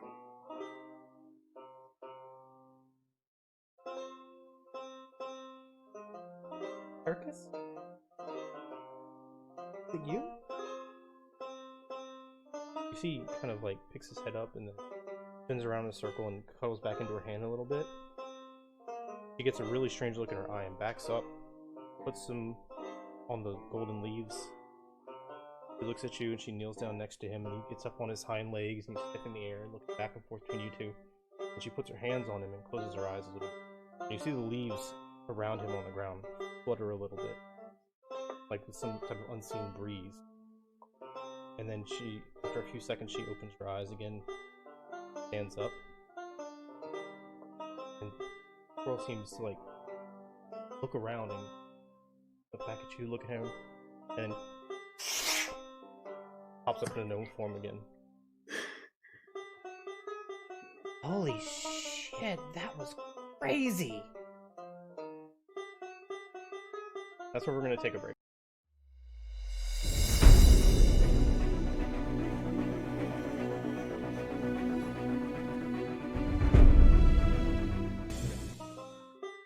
Alright, we are back. So, standing there, you're on looking at the squirrel. Bamf back up, transformed back into the elderly forest gnome appearance. The greens and the browns. It's a long cape, but has the sleeves kind of cut off. He has a brown wooden walking staff, and he's looking around confused. That was so crazy. Oh, you guys have given me quite the ride. Holy hells. Oh, it's good to be back. You're on comfortable hair. They're snakes, but they're comfortable after a while. You guys know I'm really, really good. Leorna! Oh, Leorna, my love, it's been so long! And they hug each other and start kissing way more passionately than they should be, considering they're in public. And this lasts for quite a while, until they finally click themselves. Euron's eyebrows have like partly set, or like as high as she can possibly get them to go, but she's not interrupting. Partly because she's jealous, but so no time for chit chat. It's been a great ride, but apparently some of my friends are missing, so we should probably go handle that. What do you think? Yeah. Yes, I think so. Hercus? Hercus, yeah, that's me. Okay. Hercus the Druid. Nice to meet you properly. I don't think you didn't introduce yourself when I saw you last. Yeah, well, the thing was, my thoughts were kind of scrambled all over the place. Lutheria's a little bit of a bitch, and she drove me a little bit insane. Yeah. Valid. Little yes. Insane. No. All right. It's okay, though. Because you guys are gonna get her, and I'm gonna be there too. But for now, let's save my friends. Okay? Good plan. Be awesome. Are you coming along on the 2 feet, or do you want to ride again? No. I've had enough fur for a while. I'm good. I like you, but I don't bathe often enough, do I? I wasn't gonna say it. I was gonna say it, but I wasn't gonna say it. You know. Anyway, let's go find Lycus and Ina with their muscles, and then that weird dude with the beard. And we're Renatus. Yeah, no, I know his name. I'm just saying he's weird. We're gonna go. Ready to go. Bold talk from a man who's been a squirrel for a month. I kind of been through some shit. I know. So have we all. For decades. Wait, what? Yeah, long story. Later. Gotta go kill some people. Tell me while we're walking. Okay. Yeah, sounds good. I'll look at Lenora and just be like, I'll keep him alive. I'll be back, Leona. I'll be back. He turns and walks off after you. He's very, very sprightly. He has a lot of energy. He's been a squirrel he's been a squirrel for a while. They kind of run fast. Yes, and belying his age, he's very athletic and very, very quick on his feet and deft. To keep things simple regarding NPCs and whatnot, Lycus, unless you have an objection, I'm going to give you control of Hercus. I'm assuming that was a sure. Sure. So you should see him on your actor's sheet. I was covering your face for a moment on the camera. I'm sorry. Okay. Nope. Beep. Nope. Good. Nope. You don't have anything that says under NPCs? I don't have an NPCs tab under actors. I just have player character and spell tokens. Okay. Well, then that'll just be, it's okay, you'll have them on the maps and stuff when that comes up. Alright. Okay. So, he scurries off, right behind Euron, his big old toothy grin. He's actually missing one tooth on the left side. His eyebrows, big white bushy eyebrows are furrowing, and he glances around real quick. I'll be right back. Y'all get on ahead. I'll follow, okay? And he Alright. scurries off in the direction of where the majority of the gnomes are kind of congregated at. And I'll walk over to the group and just go, so, the squirrel's coming with us as a gnome. So the squirrel turned into a gnome? Apparently he's a druid, and they normally can do the back and forth thing, but something about Lutheria got him stuck. For decades. I've heard of gnomes turning into druids, but I've never heard of gnomes turning into squirrels, but I've never heard of a squirrel turning into a gnome, so it's like a reverse druid. Well, no, he was a gnome before. Oh! He changed into a squirrel. and then he got stuck as the squirrel for a long time. And I just ended up watching him kissing the older lady with way too much tongue. Oh, he's been a squirrel for a minute.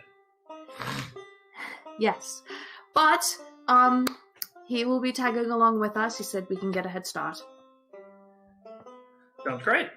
Let's do it. All right. Give me 1 second. I'm gonna add Hercus to your D&D Beyond character sheet. That's what I forgot. That's 1 second here. Be able to see them because I don't think y'all can see their sheets And I will I'll give the rundown quickly to Renatus of just the oh yeah, we picked up this squirrel by Lutheria's temple, not Lutheria, Demetria's temple, the mossy temple in the Old Wood. He acted kind of weird. He tagged along. He's been sitting on my shoulder for pretty much everything we've been doing, which apparently I need to bathe more.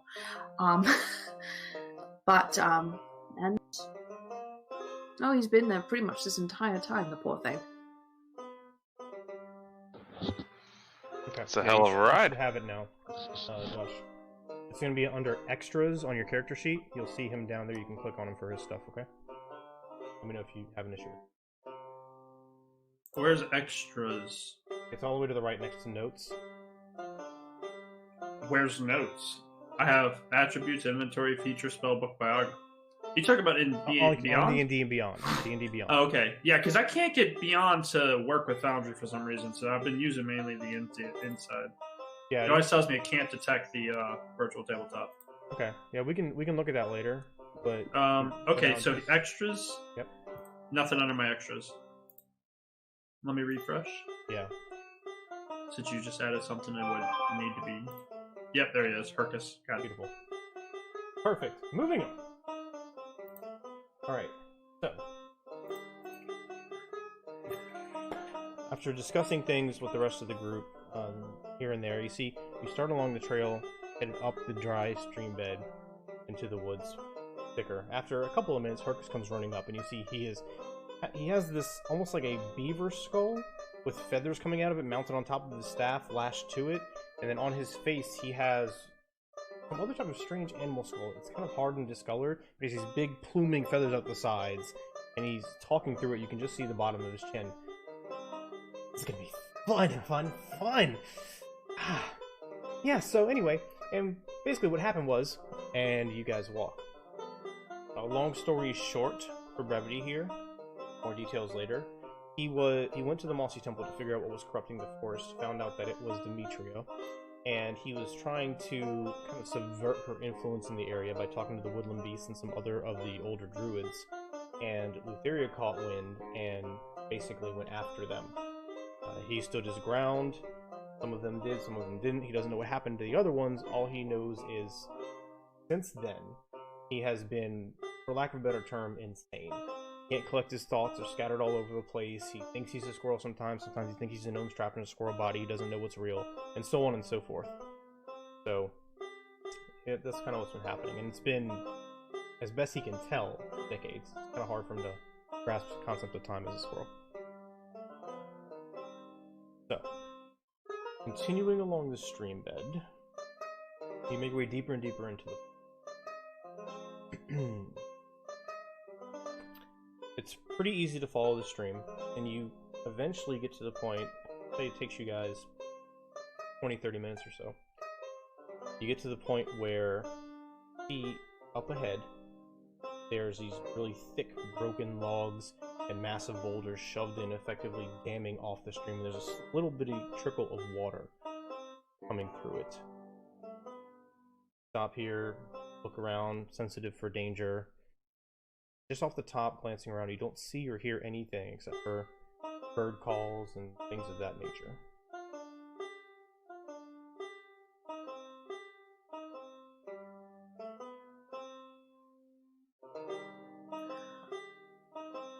So, just so I'm clear, we see the dam. You do. Alright. Do we see anyone around?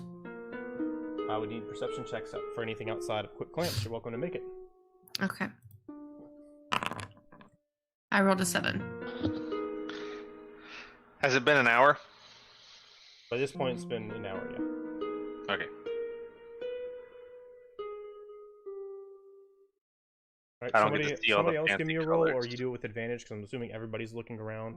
Yeah, Deciding about what I'm to do. looking too, so. Are you rolling or? I'll roll. What do you have? What's your modifier, meta-wise? I'll just roll. Alright, go for it. Nicely done. Dirty 20. Kind of look around. You don't see anything. You don't see anything disturbing you, but feel your breath and you listen carefully. Somewhere up ahead, off to the right, deeper into the forest, hear a dull thudding sound. Heavy footsteps.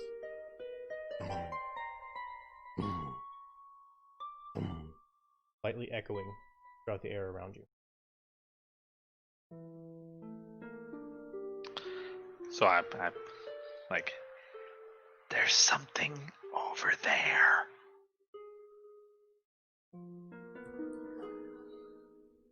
So, how do we want to do this? Kill the fucking thing. Or kill it first, or break the dam down first? No, let's kill it before it kills us. Sounds really fat to me. It's probably the Cyclops. Let's go see. Yeah, I'll take my axe out and just kind of give it a few practice swings. The eyes of Sanders, and the head on it glowing like a lightsaber as you swish it through the air. Is it blue or green? They're purple. Oh, yeah. Like purple violet-y color, almost pinkish sometimes. I'll get my shield and sword out because I had them on my back from earlier. Okay. And just give that a little spin. And just for fun, I've got the black one out and I'm spinning it and just going, you know, I think Cyanus would like this. Just as an idle thought. And then getting ready to sneak. Yep. Everybody give me a stealth check. I had one good one. This one's not going to be so good. I got you. I'm making up for yours right now. Totally got this.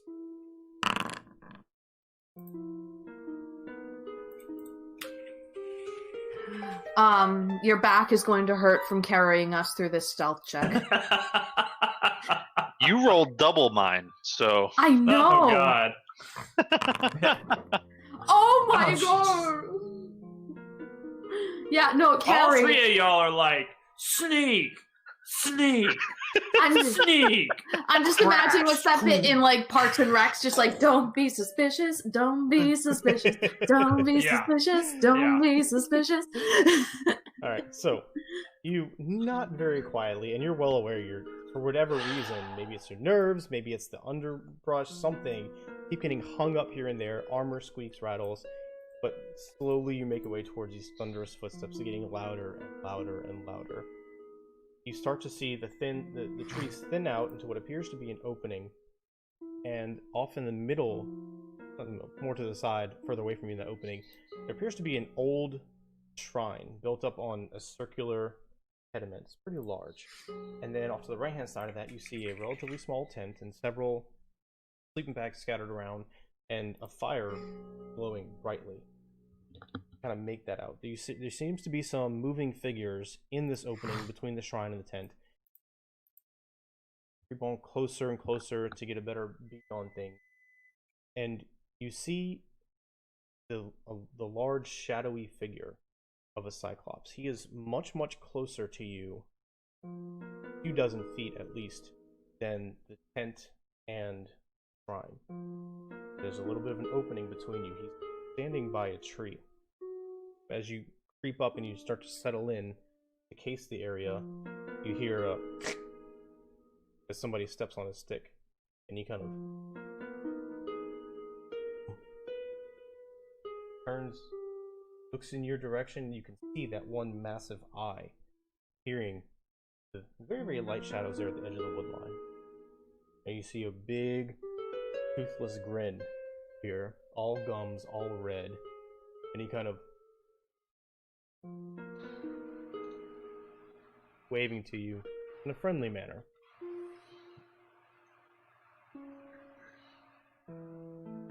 Just so I understand here, the Cyclops has seen us and is grinning at us with no intent, with what appears to be not a "I'm going to punch you" grin, but in a "oh hi guys" sorta. A big, toothless, goofy grin.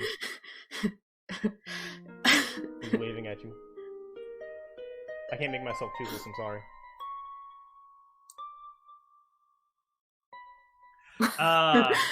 That will be the thumbnail for this video, so you guys know. There you go, thank you! And you see he slowly starts to... The tree shaking violently as he gets up from his resting place.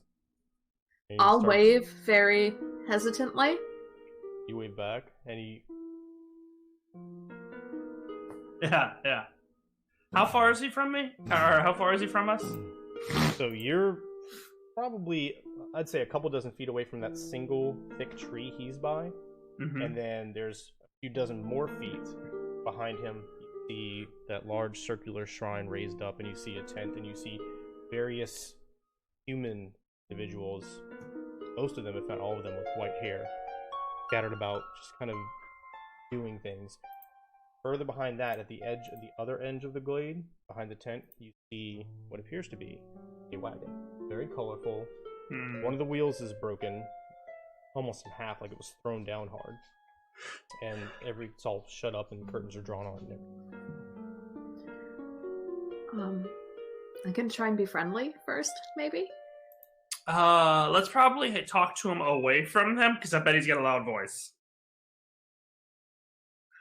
I'll just stay still. I'm not gonna progress any farther, but we'll just wave. Okay. You see he has huge muscles, massive, probably a good 17 feet tall or so. He is dressed in several animal skins, roughly stitched together with thick hide boots. He has his dragon, this tree trunk, as a club, walking towards you. He makes his way over to you and gets up to the edge of the glade, and he's kind of towering down, looking over you. Hi, friends. You're nice? Absolutely. Hello, big Are guy. you? Yeah. Bug nice. Come me other friends. And he starts to turn to walk away. No. No, we're playing a game. You want to play? Play a game? Game. Bug like games. Does Bug like good food? Bug like food. All right, we're playing the best game of hide and seek ever.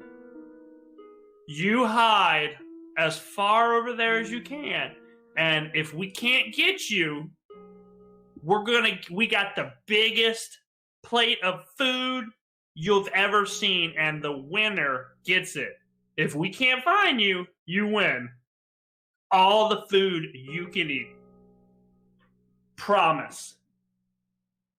If you get hide, you gotta hide that way, the way as far as your legs can take you. You roll a persuasion check with advantage. Absolutely. I'm doing individual rolls from here on, dude. I don't trust this shit at That's fine. all. You can roll it twice. What did you roll? 8 and a 9. Oh. It's a 13. I know. I'm 13 saying in it's total. halfway to 20. I mean, I don't know what else you want. Yeah, but you know, it's still not 20. I'm expecting these grandiose I have the numbers. anti-lucky setting. I have a on yours, plus so. 4, and I got to roll it twice, and it's always like 5 and 5, 5 and 6, 8 and 9. I play a game? Okay. I go hide that way behind that tree, and then you find me, and you give me food. No, you gotta go further, like around the mountain. Can't go far. Why not? Because friend has to see me or get in trouble. Oh, well, maybe friend wants to play too. Look, you go. I go get friend. No. No. This is a Giants game. You giant too? I'm a magical giant. His eye gets wide and you see little bloodshot around the edges.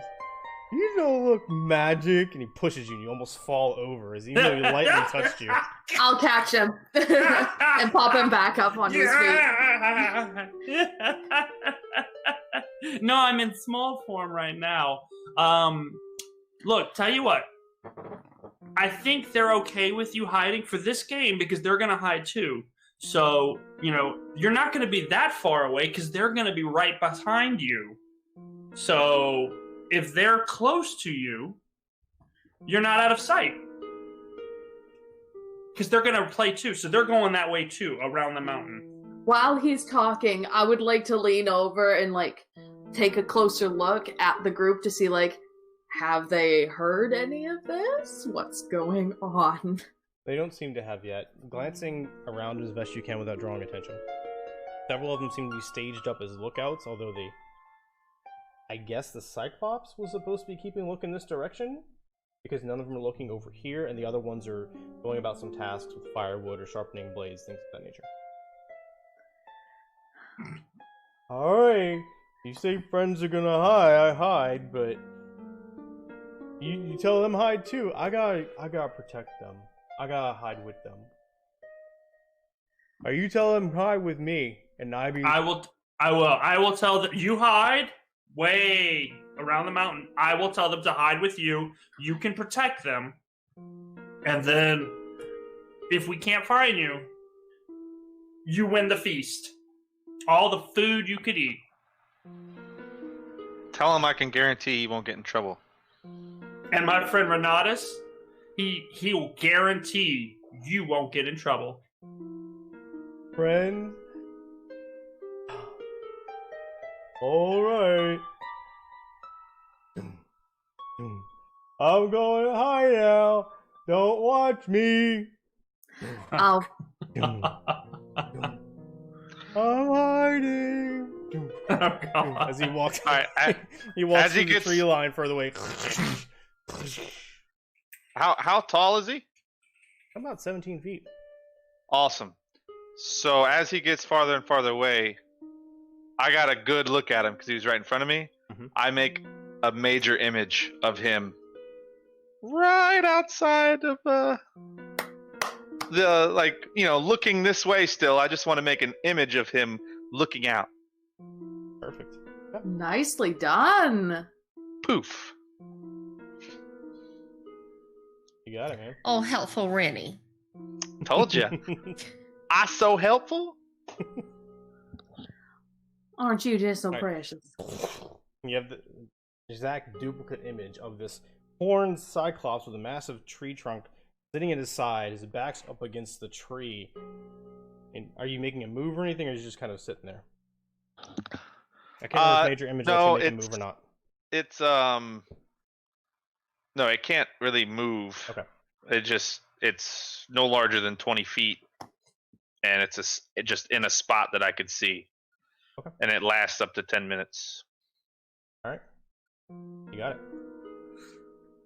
So, All right, real quick. We going in guns blazing, or are we going to actually try to talk? Just real quick. I vote guns blazing. Or not guns blazing. Excuse me. I vote hack and slash. How many white foxes do we see? Need perception checks. Because of the trees out there and they're moving around, you have to get a pretty good look to figure it out. 22. Oh, God. Okay. You see... I don't want to lie to you here.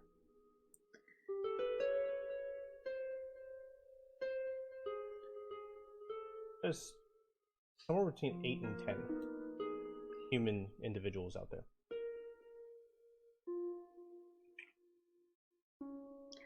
I sort of want to make sure that if we go in, hack and slash, We need to make sure that nothing happens to the people they've taken. So I would want to try and circle it and see if we can check on the caravan.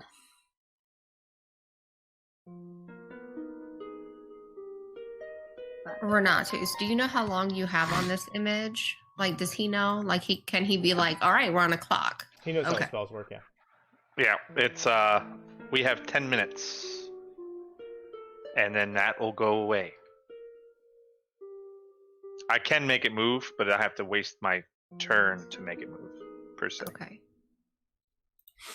I think we just go in blazing. Yeah, let's just go in, knock as many of them out as we can, only aim for people with white hair.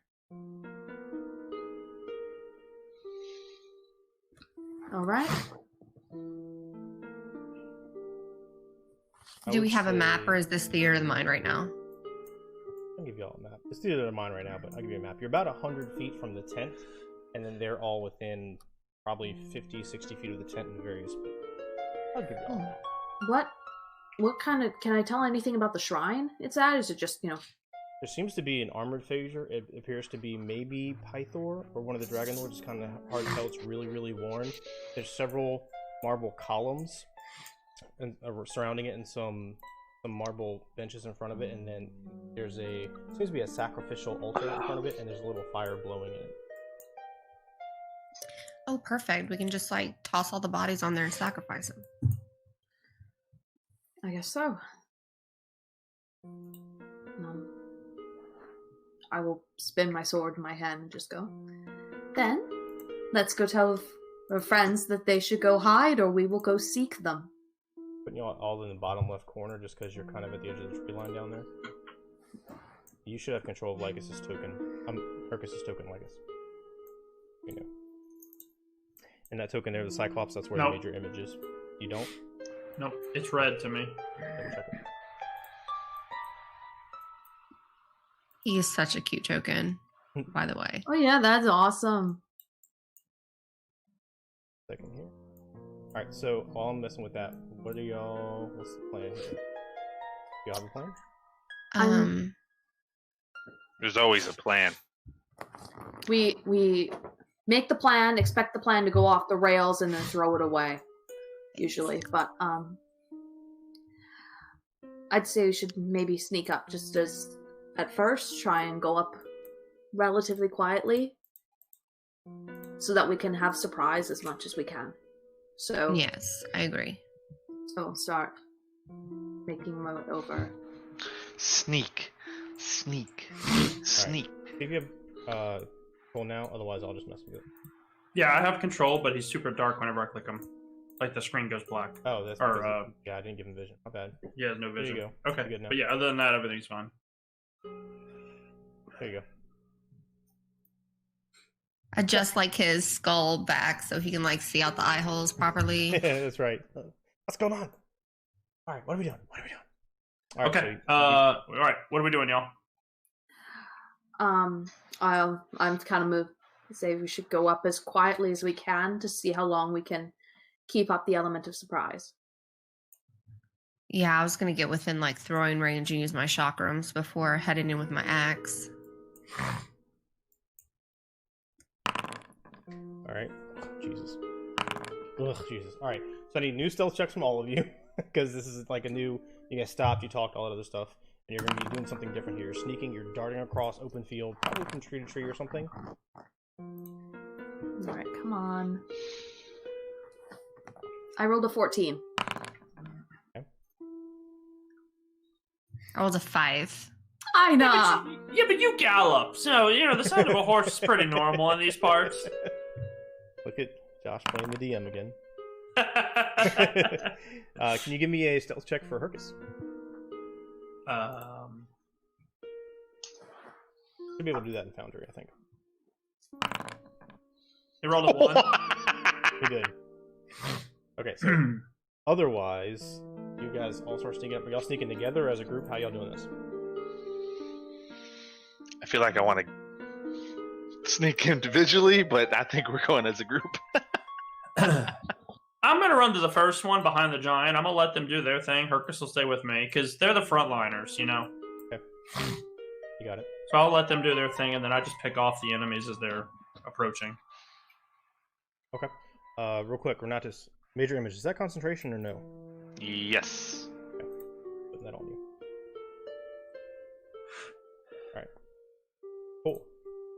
So, one by one, you start darting towards the tree. Hercus is kind of like bumbling along. He trips, and just as he starts to trip, Ina grabs him and like darts with him as well, like carrying him. He's and you get to the tree, and he's like adjusting his skull on top of his head. And thanks, Ina. Alright, so you get to the first tree. Don't seem to notice anybody looking at you. They're all just kind of scattered around, looking around. Now you can see closer to the fire, right next to each other, there is a hooded individual with a feminine face, and she seems to be reading from a book and twiddling her hand a bit. And then next to her is one of these white-haired bandits, Blackfoot. Off to the right, there is one that sounds like he looks like he would be more dangerous, kind of like how they were described. Another one came back that looked more dangerous. His swords look a little more wicked. He's wearing a cape, and he's carrying himself with an air of authority. There's a couple more white-haired bandits you can see spread throughout the map, all again kind of centered around that tent. And then up on near the shrine, there's another one of those figures that looks as though he's carrying himself with an air of authority and looking out over the other bandits.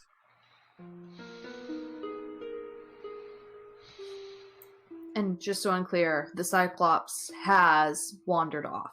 Yeah, or that's just the image of him that's by the tree? That is the major image that Renatus told you he was casting. You don't hear or see the Cyclops anywhere. Okay. He is hiding. Supposed to go far away, so we'll see. I feel so bad. Oh, he does this Cyclops does make noise like the other Cyclops would. That's fine. It's You can not- have him like it's not breathing and silent. grunting. Yeah. Yeah, Breathing and okay. grunting and stuff, sure. I was talking about the real Cyclops. Right. Okay. Oh god! Oh god! Jesus! Is that what you're doing since you rolled something, or are you Oh just testing? no, I was trying to test it. I didn't know it was gonna throw it there. I'm trying to look at the template of what it looks like. Okay. Sorry, I didn't know it was gonna It's okay. do all that. Boom. No, I didn't do anything.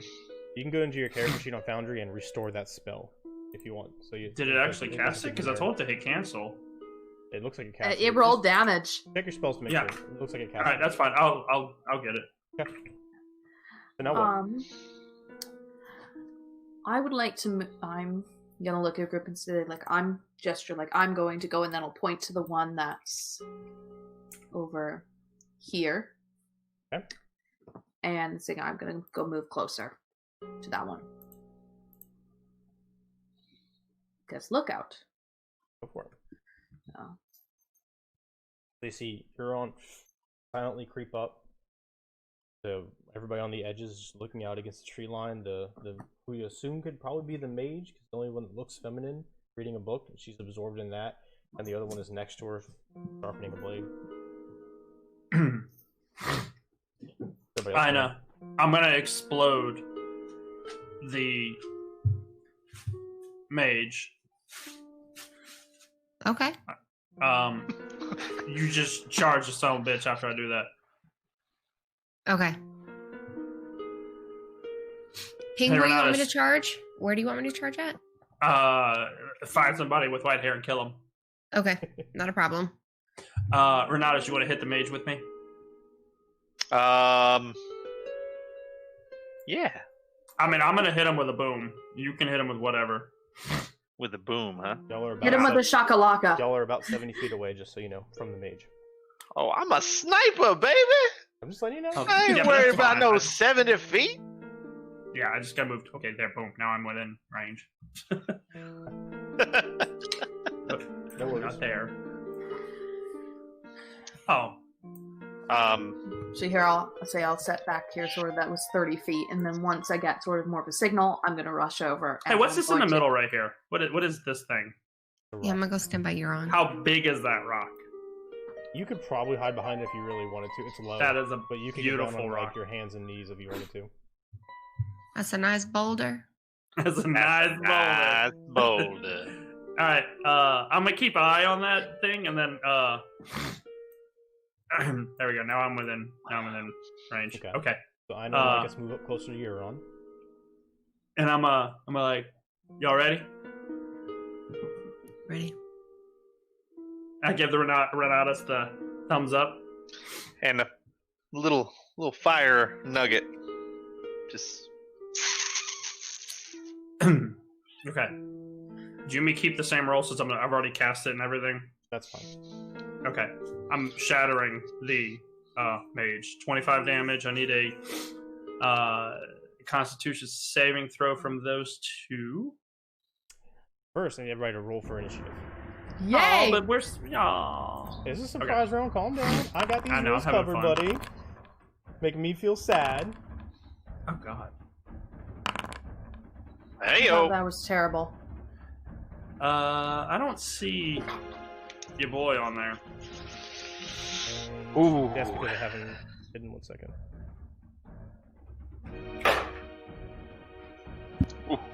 Ooh. I rolled pretty highly on that. Alright. So. Lycus gets ready.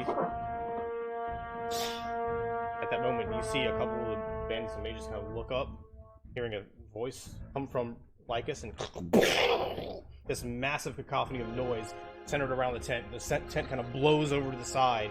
Sleeping bags fly. The fire flares up. And the mage and the other individual just kind of get knocked over from all this force. They need a... what save? I'm sorry. Con. Save. Boom. For both of them, right? Alright, so... she rolled a natural 1. He rolled a 17. You're muted. Still muted, buddy. No. I don't know. What'd you do? You broke it. Okay, round 3. She takes 25, he takes half. Okay. So she takes 25. He takes half.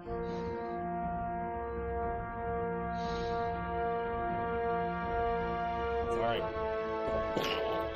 They get knocked out. He gets thrown back, and as he tumbles, you see his head gets caught at a bad angle.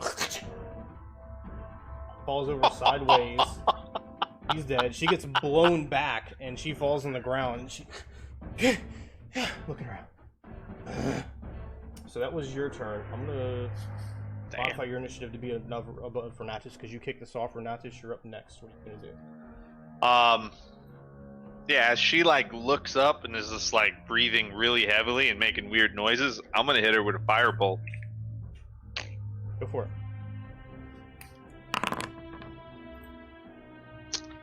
That's 26 to hit for 6 damage. 26 is a hit. And... Firebolt streaks out, burns through her robe. She's scrambling around on the ground. I think she's prone. If not, she is now. She's prone. Scrambling around with all this fire on her. Anything else, Renatus? Nope. I'm gonna stay back a little far. You know, I don't need to get any closer. Alright, you got it. Next up is... Ina. Ina, what you gonna do? I'm going to move towards this guy. And as I'm like running towards him, I'm gonna run my movement speed. But as I'm running towards him, I'm gonna take my shock arm and throw it at him. Go for it. Okay. 11 to hit. 11 misses. He darts out of the way. Actually, no. Let me take it back. That's advantage because you were unseen. The roll. Oh, okay. My fault. 17 hit 17 hits. for 4 damage. Alright. You go ahead and charge forward. The chakra comes out, slices his arm, he turns to face you coming at him. Anything else? Hold on. I should know this. I don't know if I get a second attack if I'm not using a melee weapon. pretty sure it's a melee weapon.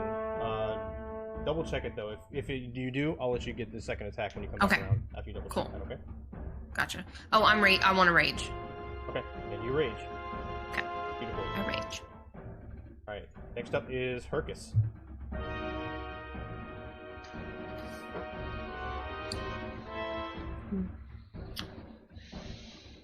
Okay, so Hercus is going to. I'm sorry, I had to look up his spells because I can't. It doesn't have a thing next to it. No, I'm sorry. You should be able to click on them in there, though. I thought. It doesn't. It's just blank. Okay. It's just script. Okay. So it's so I'm trying to look at the range of it. Wow, that doesn't actually do damage. It's just flame. Oh, okay, no, it's 30 feet. Whew. Actually, you know what? He's gonna run and hide behind the rock because he's small. Okay, you got it. He runs over there, that skull bobbing on his head. He starts spinning the staff around, plants it in the ground, looks around.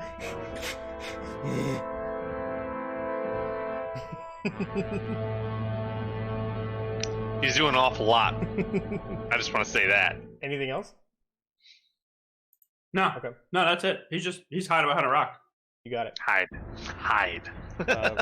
He darted across an opening. Everybody's aware of you now, even though it's a surprise. So you do another stealth check since you broke line of sight. You're on. You're up. All right. Don't forget he's small, so he can hide and when lightly obscured. Cool. Got it. Also, I missed that when because say she does get a second attack. Do you want to do that before I go or after I go, or? Is it just blanket if you take the attack action on your turn? I couldn't remember this specifically. Yeah. Okay. Yeah, you can take your second attack. Go ahead. Okay. 10 to hit, so it misses. Yeah, second one. He dodges this when it comes back to you. And if you have your other hand, the axe's hand are coming out, charging, you're getting ready to attack. Did you move your token or no? Because it didn't update on my screen. Just asking. Oh, I thought I had. No, it. Oh, I just measured it out, but then I didn't move it. I'm sorry. Oh, that's okay. Making sure everything's working. Here we go. Alright, so you're on. You're up. What are you going to do? I'm going to mosey on up to this fellow right here. And Alright. going to feed him some bronze. Go for it. If I can make it. That's a 20 to hit. 20 hits. For 8. Alright. And then fire 2. Nope, that's a nat 1. Alright, so Makara comes around, slices across the chest. Second one comes down vertically. He dodges out of the way and gets ready for a counter stroke. But blood starts pouring on his leather armor in front of you. Anything else?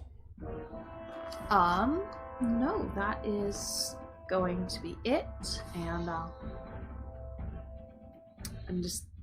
I realize she still has the flower in her stakes, so that's going to make a very interesting little image here. But Got it. just smile, flower in snakes, blood dripping off her sword, and just kind of going, hello there.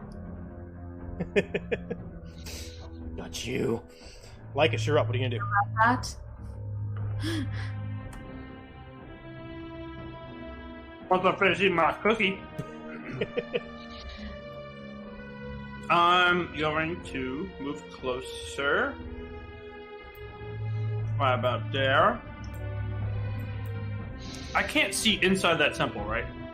It's not a temple. It's open. It has some marble columns around it, but it's open. You Right. can see up there. Oh, Yeah. that it looks like a wall. That's what I want to make sure.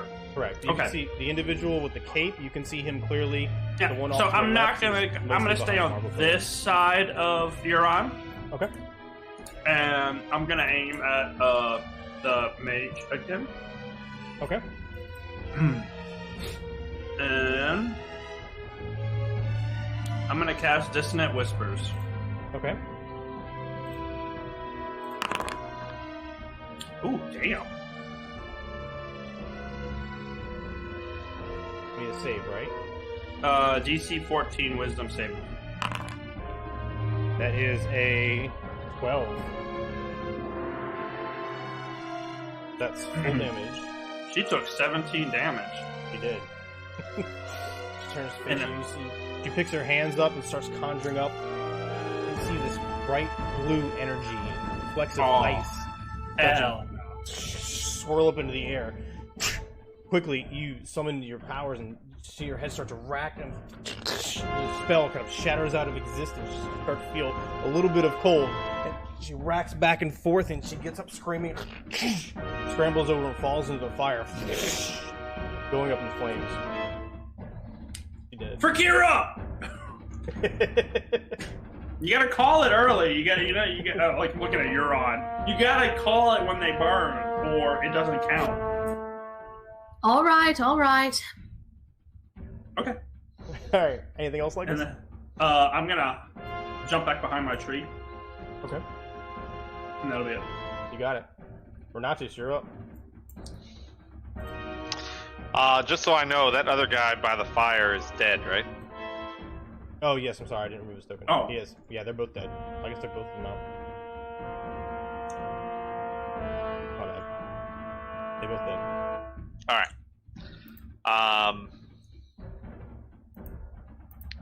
So I'm gonna shoot the guy with the cape over there. Kind of like just peeking. I'm kind of far away, you The know. one by the shrine or the one by Ina? The one by Ina. Okay, go for it. Yeah. I'm gonna shoot a little fireball. I'm gonna send a little love his way, you know, just a little. Pew! A fireball? No, Oh, you said fireball. firebolt. Okay, Firebolt. you got it. But it's a 9, so I'm assuming that's a no-go. You see this caped figure looking at Ina charging down. This bolt of flame energy streaks past her face, and he absorbs it with the sword as he gets it ready to meet Ina's oncoming attack. Anything else? Did you just see that? He just pass. Alright, so, you're done, right? Yeah. Okay. So this one comes down, and he is going to...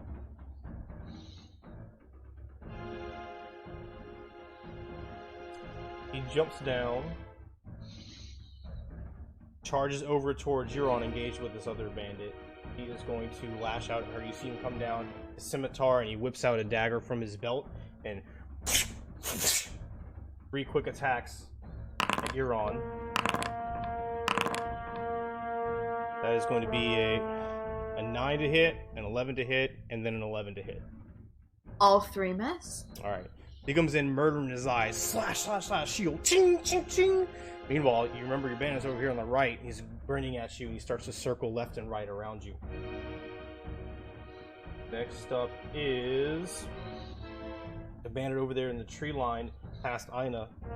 Sees her there, and he is going to shoot her with a light crossbow attack. He whips it up. 16 to hit, Ina. Yep. And bolt slices your skin. It's only 2 piercing damage, which you take half of, so you take 1 piercing damage from that. He runs over towards the fire and picks up a flaming log. Ina, you're up. What are you going to do? I am going to continue to attack this gentleman here with my axe. Go for it. We're at 24 to hit. It hits. For 8 damage. It's not adding my rage. It's not. Did you hit the rage button on Foundry or no? It's doing its thing around. It's highlighted. Okay, that's fine. No worries. Click your character and then press it again. It should say in the chat when you're raging. If it doesn't work, we'll just... There There you you go. go. Oh, sorry. It'll work. No, you're fine. It'll work from now on. But he took 8 damage. Anything else? Yeah, I'm gonna hit him again. Okay. Charging across. Axe of Xander. Thigh shot. Oh, God. 27 to hit. It's a natural 20. Yeah, when it's green like that. Yeah. So you come down across his right thigh, slash it open, he loses his balance. You see he starts to rock back. You charge forward a little more. Pick your hooves up and slam him in front of him, catching off guard. Wham! You bring it across his shoulder, tears a deep gash into him. Christ. He is hurt. He's still up though. Dang Moving it. his scimitar around. He's favoring that arm now. He doesn't like it, but you see his eyes are tearing up a little bit, either with rage or pain. You can't tell. Anything else? No, that's it for me. His turn. So he is going to circle around you. So he starts dancing around left, right, fancy footwork, slashing out twice with his scimitar and once with his dagger.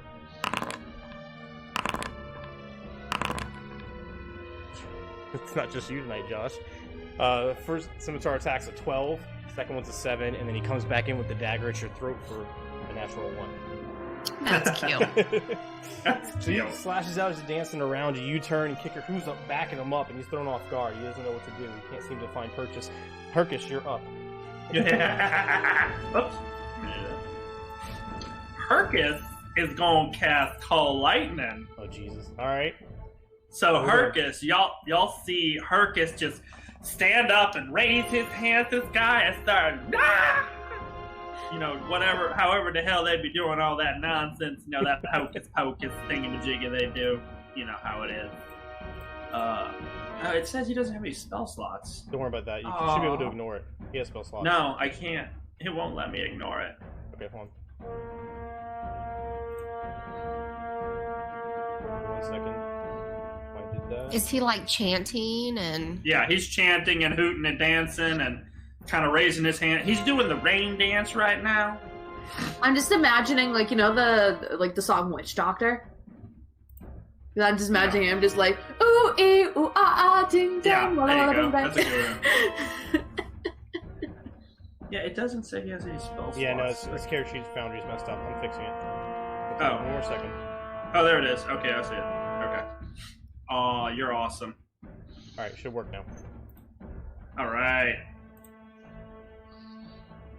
Boom, shakalaka. So it's a What? natural 1. What were you aiming at? No, that's not how that works. Storm. All right, it's not rolling call line. All right, so look, It's I'm putting it over the tent to hit everything around the tent. Got it. Everything around the tent needs to make a dexterity saving throw. I don't Each know creature what it within is. 5 feet. So that would. I mean, you're going to have to pick one target at this point because none of them are within 5 feet of each other. Each creature within 5 feet of that point. Oh, I got confused with the 60-foot radius. Okay, Yeah. so the spell area is okay. So the first one that's over the fire, the guy at the fire. No, hold on. You're right. You're 100% right. I totally screwed that up. 10 feet tall, 60-foot radius. Okay. Right, but it says choose a point you can Okay, see in that under the cloud. Beautiful. Yeah, you're right. Got Okay, so I make a cloud 60-foot radius. Got it. 100 foot, 20 foot, and then I choose the spot. Okay, so yeah, I'm going to pop the guy at the fireplace. Okay. He needs to make a dex saving throw. I don't know what his. He rolled a 10. That sounds great. Well, he's got a +3, so he's got to be pretty strong. If it's a +3, it's going to be 8. We'll call it a 15. I'll look at it to be sure.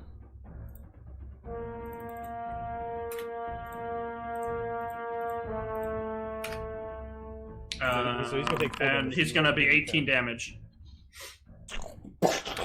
He practically explodes with lightning energy. His arm flies off. He tumbles across the fire. Then most of his body gets thrown back into the tree line behind him. He's Hell very, yeah. very dead. Very, very dead. Yes. And y'all just see like Hercus just cackling. That's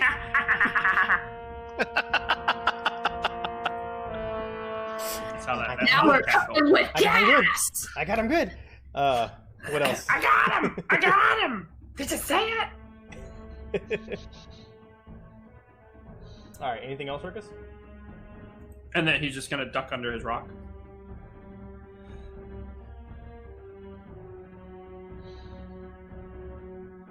There's your 60-foot. Yeah, there it is. That's ridiculous. Okay. It's 120 foot diameter. It's He massive. gets back in. Go ahead and make a spell check again to keep things kosher.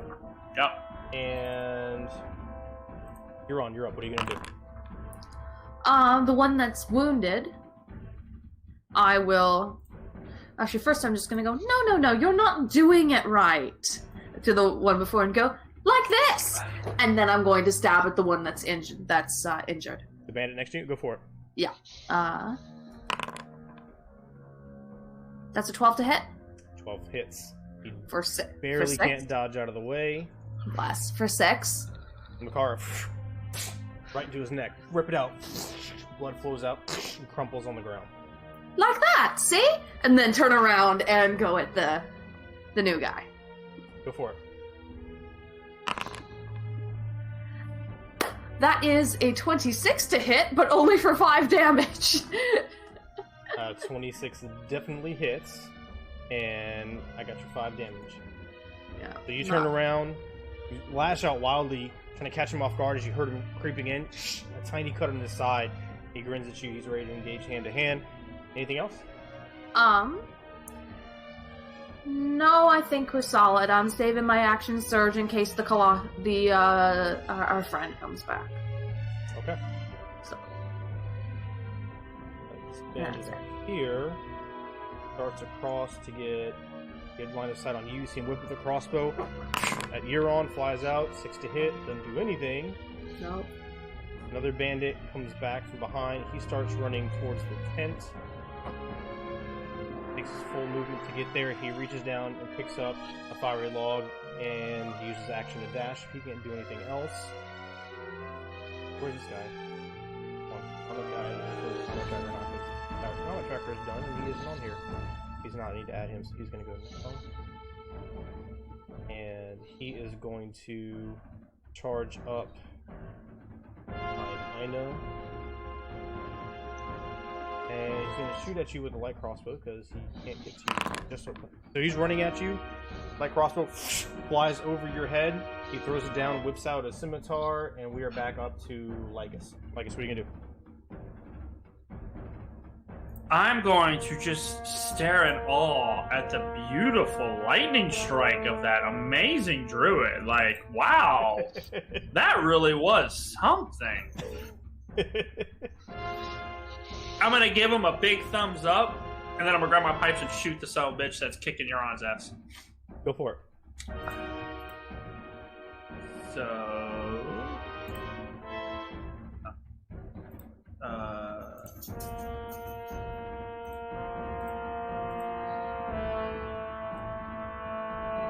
And oh, it says it no longer exists on me because you updated my sheet. Oh, I can fix that. That's fine. 2 seconds, yeah. bud. 2 seconds. Okay, go for it. So that's a nat 20 then, just because DM error. Yeah. Ah, nice try. Okay, it's on you. Ooh, there's a 15 hit?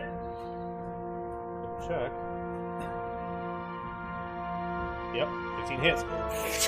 Slams right underneath his arm as he's lashing out at Euron for how much piercing damage? 14 damage. Yeah, I was gonna be like, if you hit him, you kill him. That would be...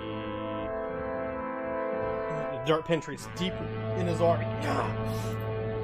He's lashing out. He's looking at you, lashing out at Euron. He's kind of keeping his head to the side as he's making sure she isn't going to impale him. He's very unhappy with you right now. There's a lot of damage. Anything else? She's gonna impale him. What the fuck? He's still alive? Still up. He's moving fluidly. I wasn't planned for that one. No, that'll be it for me. Alright. We're not to shoot. You know what? No, I am. I'm gonna run back towards Renatus. Okay. You got it. Safety in numbers. Of course. Yeah. Renatus, you're up. So I'm gonna start thinking about this, and that's twice that I watched a bandit run to the log fire and grab a log that's lit. True. How big is that fire right now? It's about 4 feet as far as diameter of stones on the ground. It flared up when Shatter was cast, but it's died down to a normal fire now. I mean, the flames are about 1.5 feet off the ground. So would you say it's a small campfire? Yeah, small campfire. Alright, I'm going to use prestidigitation to snuff it out. Okay. Instantly dissipates. Now, there's logs that are still embery, but there's no active flames right now. Alright, we need to get that guy. Don't let him light any more fires. I don't like it. You see him Guy reaching with for the the- log. He's reaching for the log, and he just kind of. Yeah. I don't like that. That's some shady business. You see that, guys? You see him? He reached for fire. I'm the only one who controls fire. It's me. Is there anything else for Natus? No, that's it. All right. That means this one. He is going to. He's going to lash out at Euron with a scimitar. He slashes out as he goes to move away. You are going to get an opportunity attack against him, but first that was a 21 to hit. Yeah, that will hit. Okay, for 4 damage. I'm fine with that. And he Turns his back and you see him scanning. He's looking around left to right with his head away from you as he's turning, so get your attack.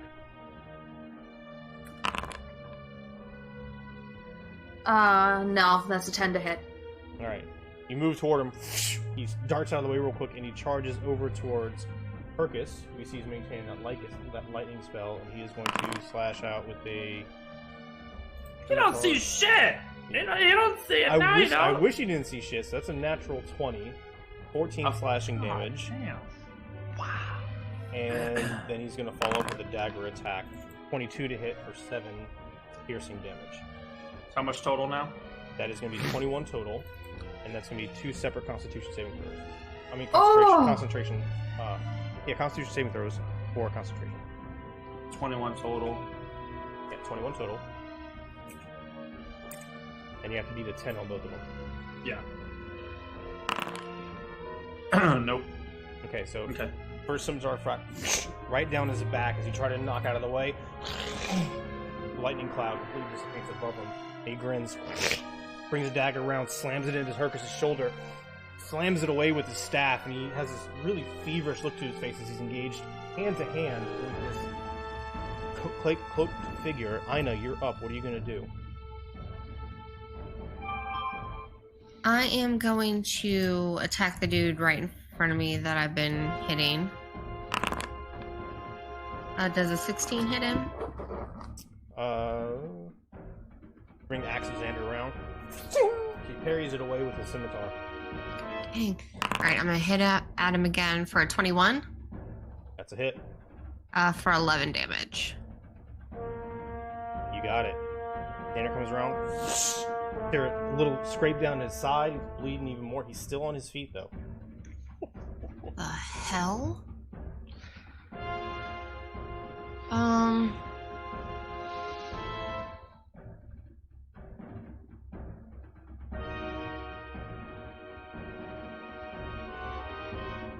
Do I feel like he's trying to get away from me? Because, like, he's on the other side of me now. He's dancing around, and give me an insight check real quick. Just because you have experience as a fighter, so you may be able to glean his intent without taking an action to do it. 10. He doesn't seem like he's trying to get away from you, but you're not sure why he's dancing around so much. Maybe it's his fighting style, maybe something else. Okay, I'm going to go ahead and use my bonus action Precocious Wrestler to try to grapple him. Go for it. That's just a strength check. That is. For you, it's an athletics check. Oh, sorry. You can just add your proficiency to it. He is going.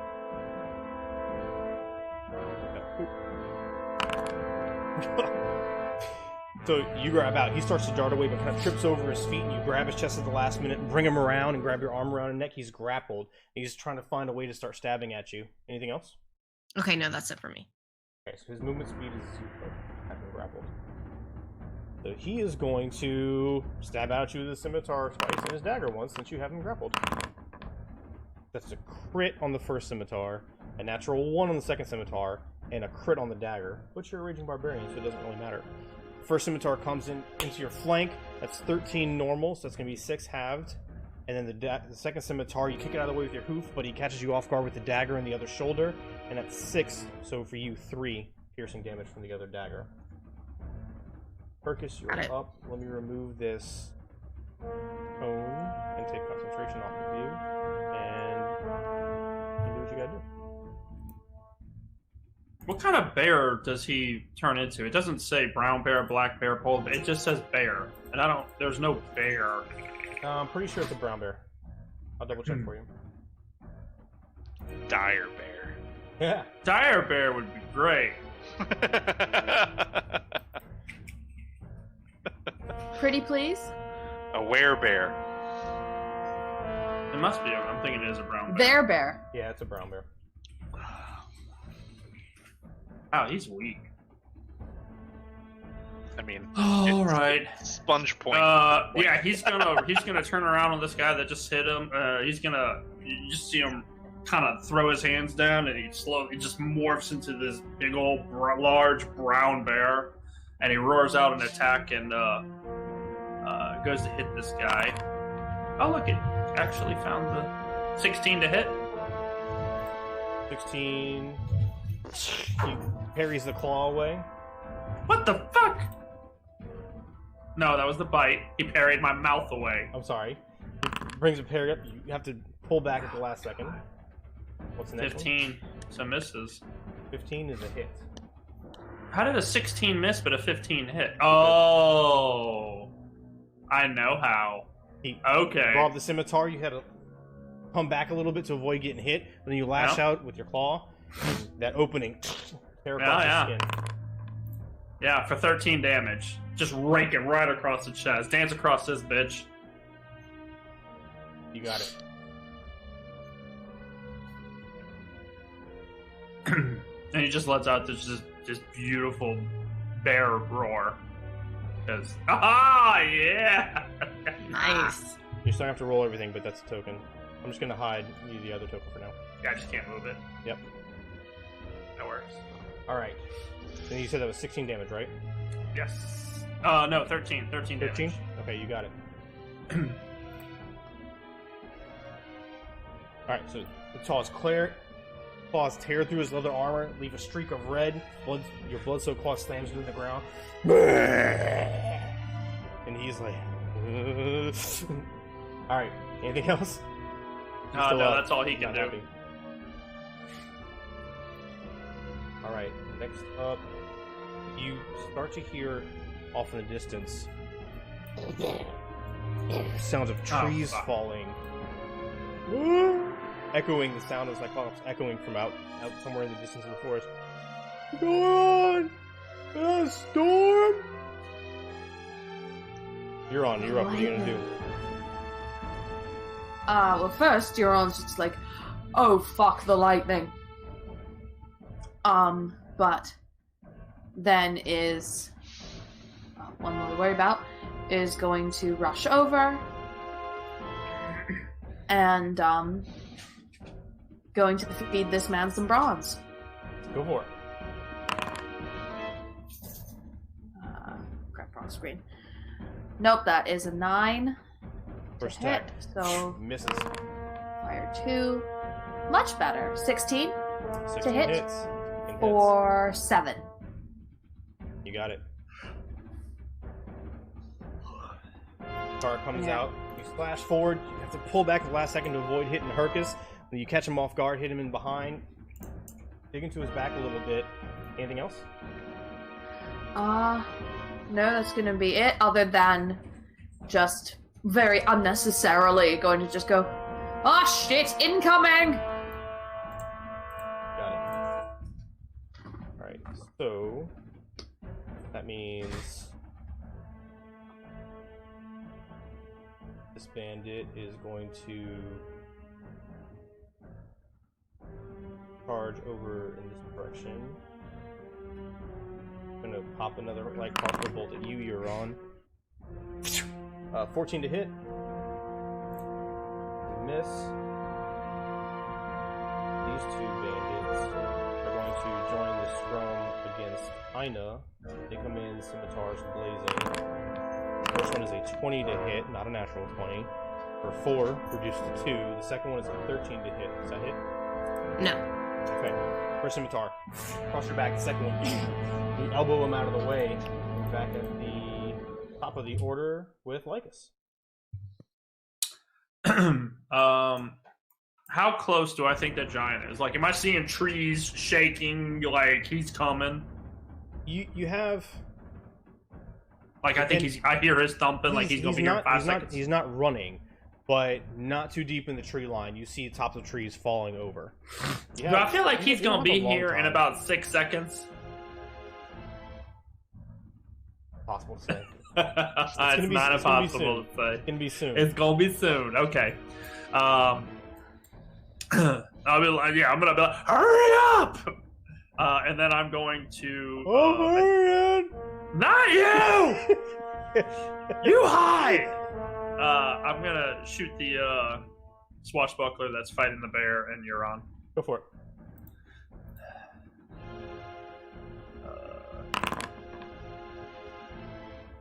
That's a 12.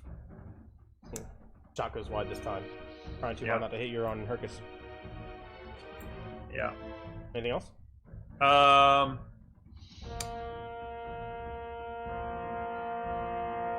you know what? I know what I should have done instead. Shit. Okay. No, that's all I'm gonna do. Alright, Renatus, you're up. Alright. So I'm gonna try to receive the Cyclops with the major image and see if I can't lead him away. Okay. So I want to move the major image with the sound towards the other Cyclops and try to confuse the absolute yes, piss out of him. Yes. And then I want him to be like, shh, my idea is he's going to see the Cyclops first and he's going to try to talk to it. This is how I'm envisioning it. And then I want to say with the Cyclops, show me where you were hiding. And then try to... Cyclops isn't running yet. The Cyclops isn't here. You can't see him yet, but we'll get to that if the Cyclops shows up in the right amount of time. How far can you move the image at once? That's the problem. It doesn't say that, but it has 120 feet range. Okay, we'll dig into that a little bit more. I'm just going to move him towards the edge here. We'll say you're moving him up to the tree line, and if I need to fix it, let me know, okay? Okay. Alright. I can move it however far as long as it's within 120 feet of me. Beautiful. So you see this slumbering Cyclops get up, start charging towards the tree line to intercept the other incoming Cyclops. You see the caped figure be like, "Where are you going, you oaf? Get over here and fight!" And then Euron comes in with a Makara. He narrowly dodges, slashes out at her. He's going to make one attack against Euron and then another attack and a dagger attack against Hercus. That's a 20 to hit at you, Euron, for that 9. Hits. Okay, 9. And then against Hercus, who's in brown bear form, it's an 18 and a 13. Pretty sure. Oh, shit. You want to use your reaction? Go ahead. Yeah, can I reaction to impose disadvantage on one of those for Sure. attacks against Hercus? Which one? Scimitar and dagger. Scimitar. Alright, so it's a 13 with the dagger, a 12 with the scimitar. Brown Bear's AC... Pretty sure you pick up their AC, right? 99% sure. Yeah, both of them hit. Okay, yeah. Alright, so it's 11 more damage to Hercus. And Ina, you're up. Okay, I'm going to swing at this guy again, because now I'm just aggravated he won't die. Go for it. 12 to hit. In the dirt. He knocks it out of the way. I'm gonna do it again. 9 to hit. Drops underneath it. The absolute shit, man. Okay. These guys are tough.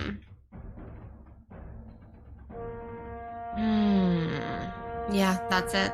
That's all I got. Alright. You stand there, so getting surrounded, you keep moving around, kicking out with your hooves, slashing out with the axe of Xander to keep some space and find an advantage here. Euron, you did track that 9 damage you took, right? Okay. So he is going to return the favor, 2 scimitars and a dagger to you, Ina. A 14 to hit, a 20 to hit, and a 24 to hit. The 14 does not, but the other 2 do. Okay, so 1 scimitar attack for 8 slashing damage reduced to 4, and the dagger attack is 7 reduced to 3. Okay. Why won't you die? Hercus, you're up. What are you gonna do? Hercus is gonna go back after this dancing fool. 17 to bite. 17. Scimitar comes out, parries you away. 16 to claws. 16's a hit. Fuck yeah. 13 damage. Claw comes out. Oh, fuck with you. You fuck with the bear, you get to claw. With a massive roar. Claws come up, rake him from hip up to shoulder, leaving a giant gashing wound. It looks like he's getting really weak. There's a lot of blood loss. He's really holding on, but he's still slashing. Oh, fuck. Tough, man. Anything else? No, there's not really he could do. He's occupied with that fight. Okay. Cyclops getting closer and closer. He's getting right up to the edge of the tree line now. You should see him any second. You're on. You're up. What are you going to do? I'm going to try and finish off this guy Go for it. as quick as I can. Alley-oop.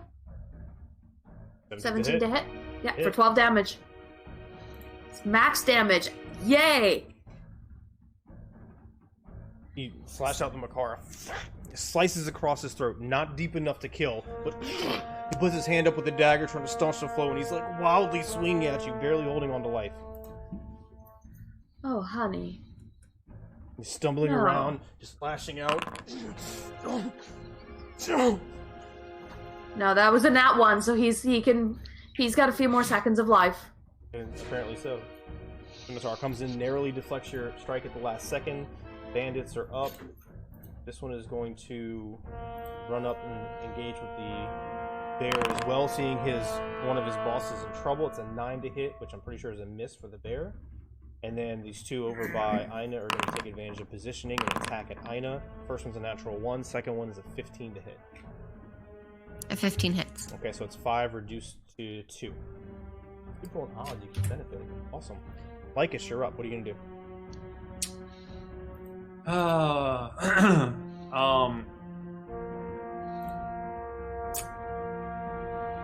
I'm gonna cast heat metal on the scimitar of the dancing fool over here. I'm gonna run. All right, first off, I'm gonna run over here, 30 feet, and then I'm gonna cast heat metal on the scimitar that this guy's holding. Okay. The scimitar by the brown bear, by Hercus, right? Yeah. Okay.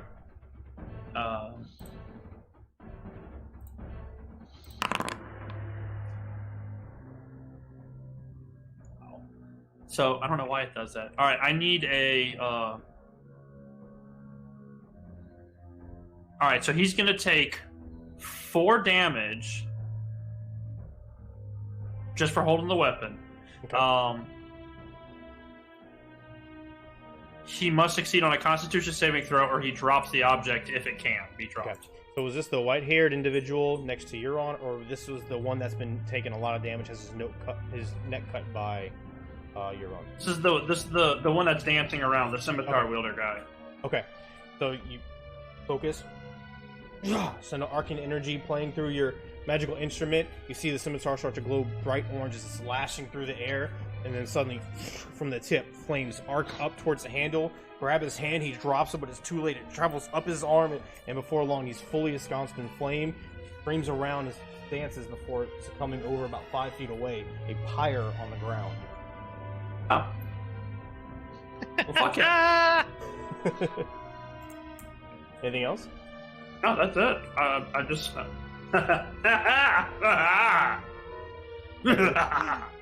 Just like that. The brown bear turns to face the other guy. Renatus, you're up. What are you going to do?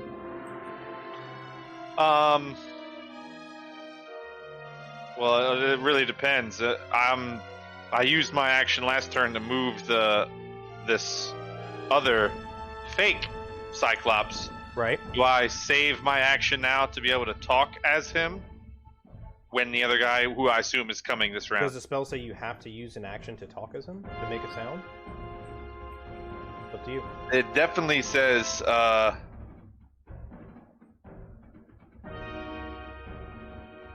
can make it carry on a conversation as long as I'm within, but I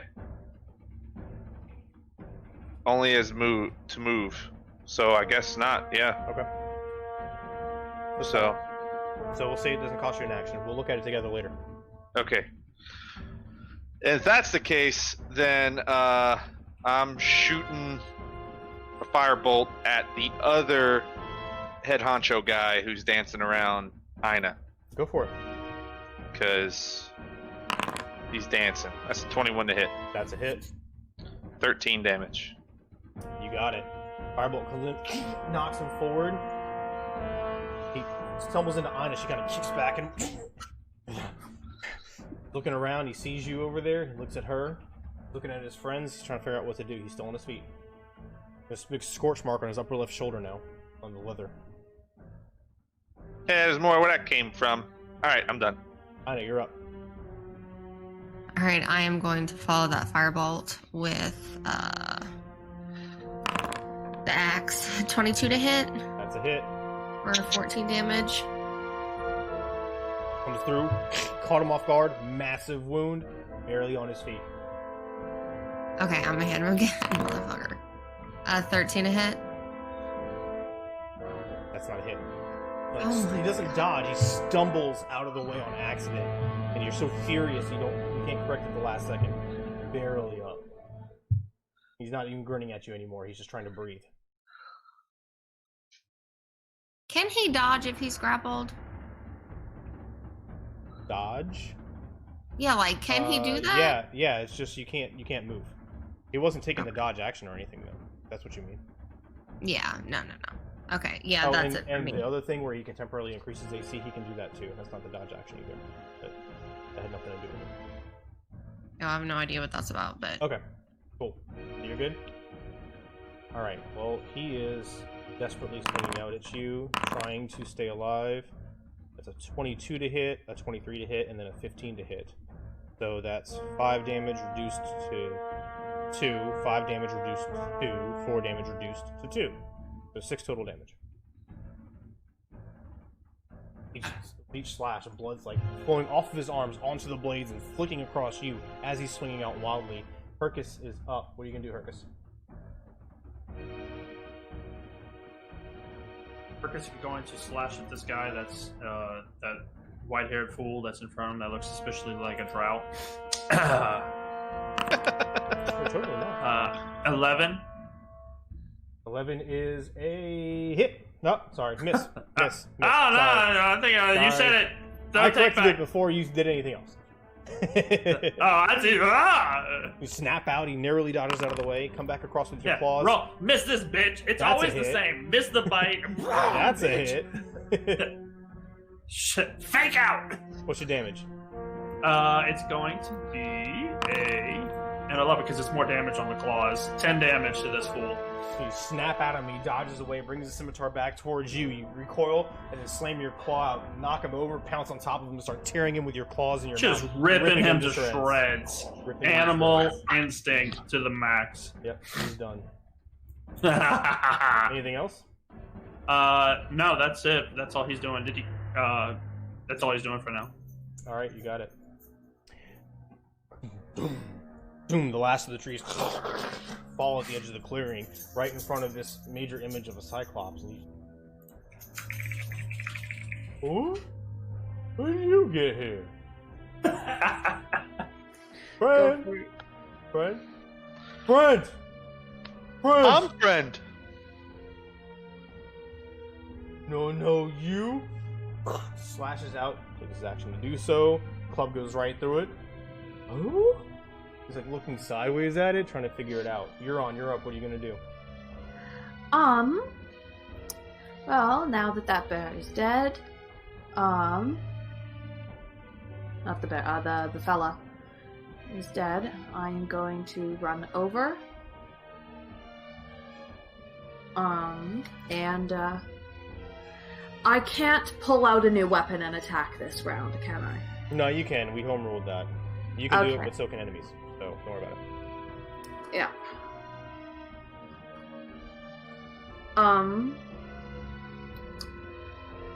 But no, I will just leave it for now, and I'm just trying to figure out if I should pull out my spear.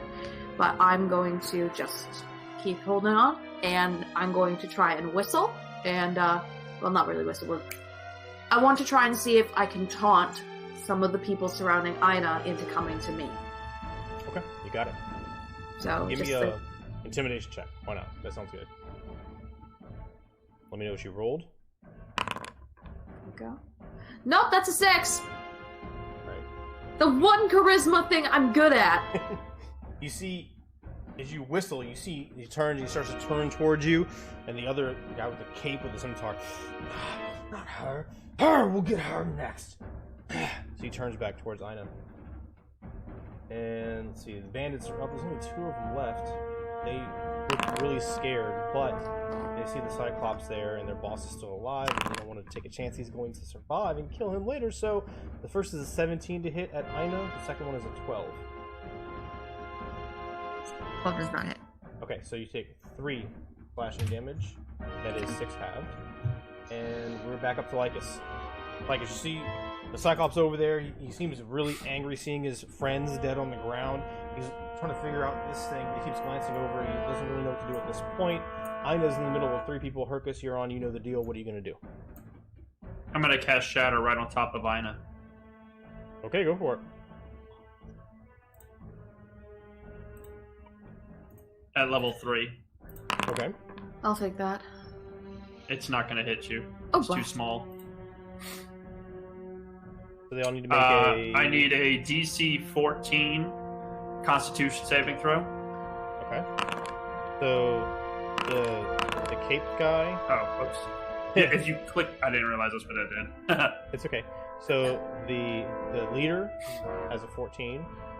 The one that's between Ina and Euron has a 12, and the other one has a 14. Okay, 23 damage if they failed, and 11 if they succeeded.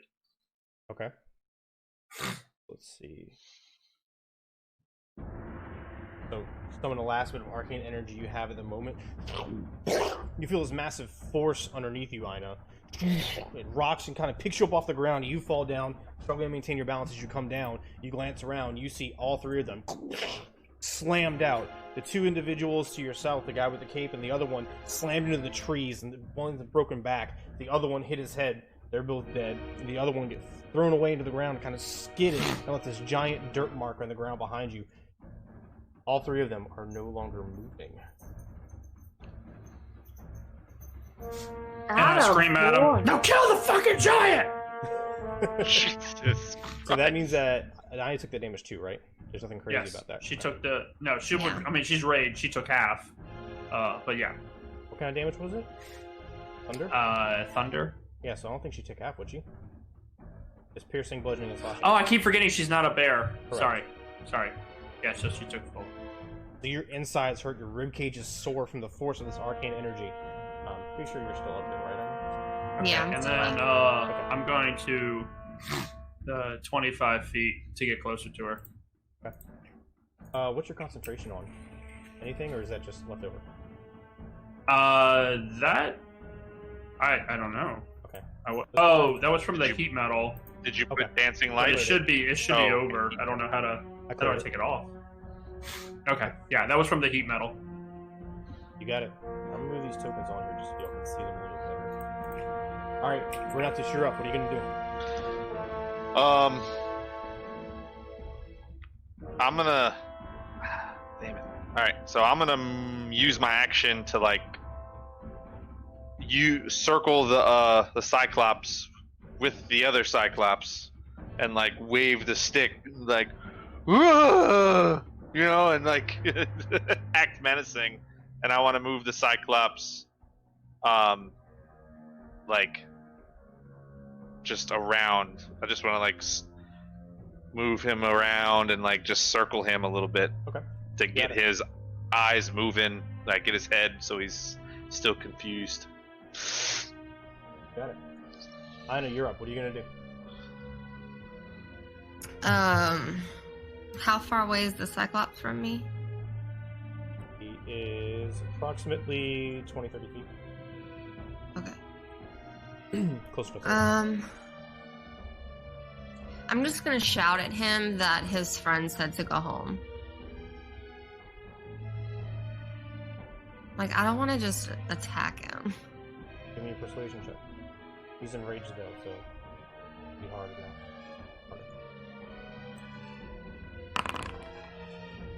11. I don't say anything because you kill him bad. I'm not going to count that as an action or anything.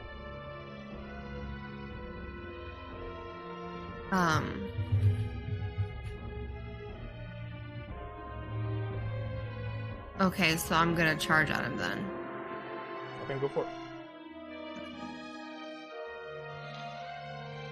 As he's dancing around the thing, you come charging in, axes Xander high. You feel this intense sense of rage grow even stronger and envelop you in satisfaction in attacking this creature. I'm pretty sure he's a type of giant, so don't you have the giant you get the benefit for on axes Xander?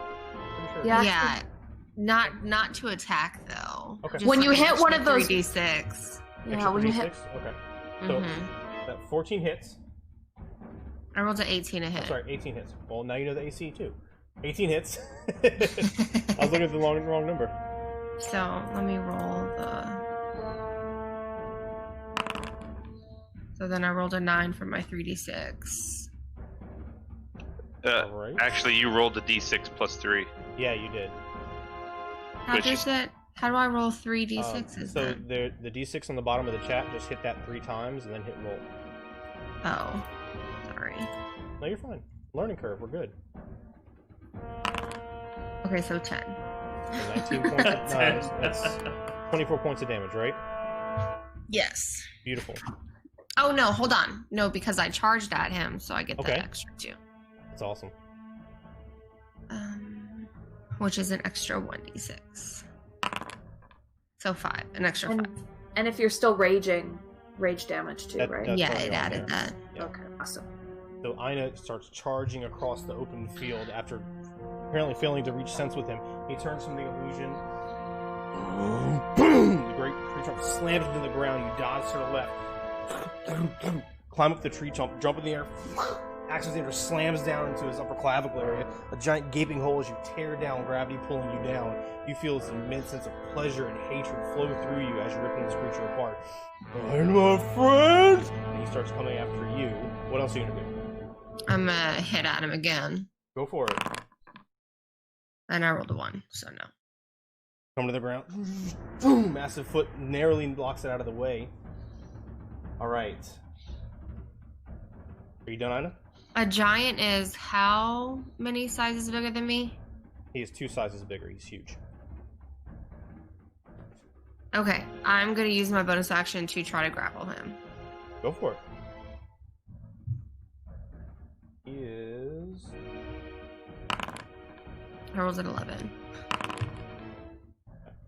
He brings the great club around one more time. You duck under and try and grab his wrist to pull him to a stop. He kind of picks you up, and you leave the ground and fall 5 feet over. Well, you don't fall, but you land 5 feet next to you. He rips free. You rolled a 26. Okay. That's it for me. That was a good try, though. That was a good try. Perkus, you're up. What are you gonna do? Is the giant wearing any metal? Because he has heat metal spell. That's why I'm asking. Yeah, no, it's all fiber, wood, leather stuff. I figured as much. I just wasn't sure. Okay. What did He's you gonna say, just yeah? charge. Yeah, that's fine. He's gonna charge with the bear, Okay, and I can't move him, but he's gonna charge and attack. go for it. Charge He straight doesn't. at him. He doesn't actually have a charge. Yeah, he's just gonna run there. Taking the cue from my Yeah. Oh yeah. Except he rolled a 9 to bite a fucking giant creature. You snap Just out as kidding. Ina gets lifted up over your head as part of the grapple action. Narrowly missing. You come back with your claws. 20. That's a hit. That fucking claws for the win. 11 damage. 11 damage. You got it. You rake your claws across his calf muscle, tearing apart flesh. It seems like a small dagger cut on his massive body, but you got him. He starts stamping out at you and swinging wildly at Ina. Anything else? No, that's all Hercus is gonna do. Actually, no, he can't cast spells. Yeah, no, not in this form. All right. The Cyclops is up. He is going to slash out. He's going to bring the great cup around. Boom! Doom! Trying to hit Hercus and trying to hit Ina. The first one's against Hercus. That is a 16 to hit. 23 bludgeoning damage. Let's see. Oh, that's exactly what he had. Okay, yeah, he gets kicked out of bear form. Okay. He had exactly 23 health in bear form. So, you see the bear form tumble on the ground, transform back into Hercus. Nelly, son of a bitch! And the second great quarterstaff's going at Ina, and that's going to be a 24 to hit. So it's 25 bludgeoning damage, halved is going to be 12. And he's kind of he's going to stalk around you and get close to everybody else in the middle. I guess Hercus would technically an opportunity attack there.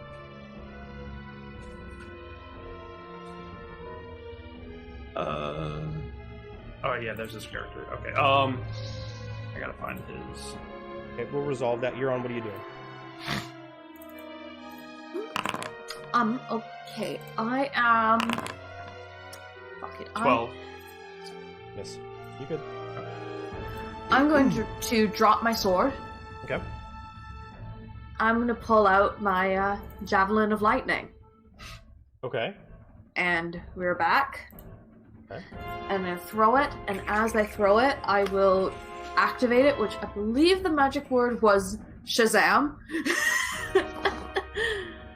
So. It was. So it's a 24 to hit.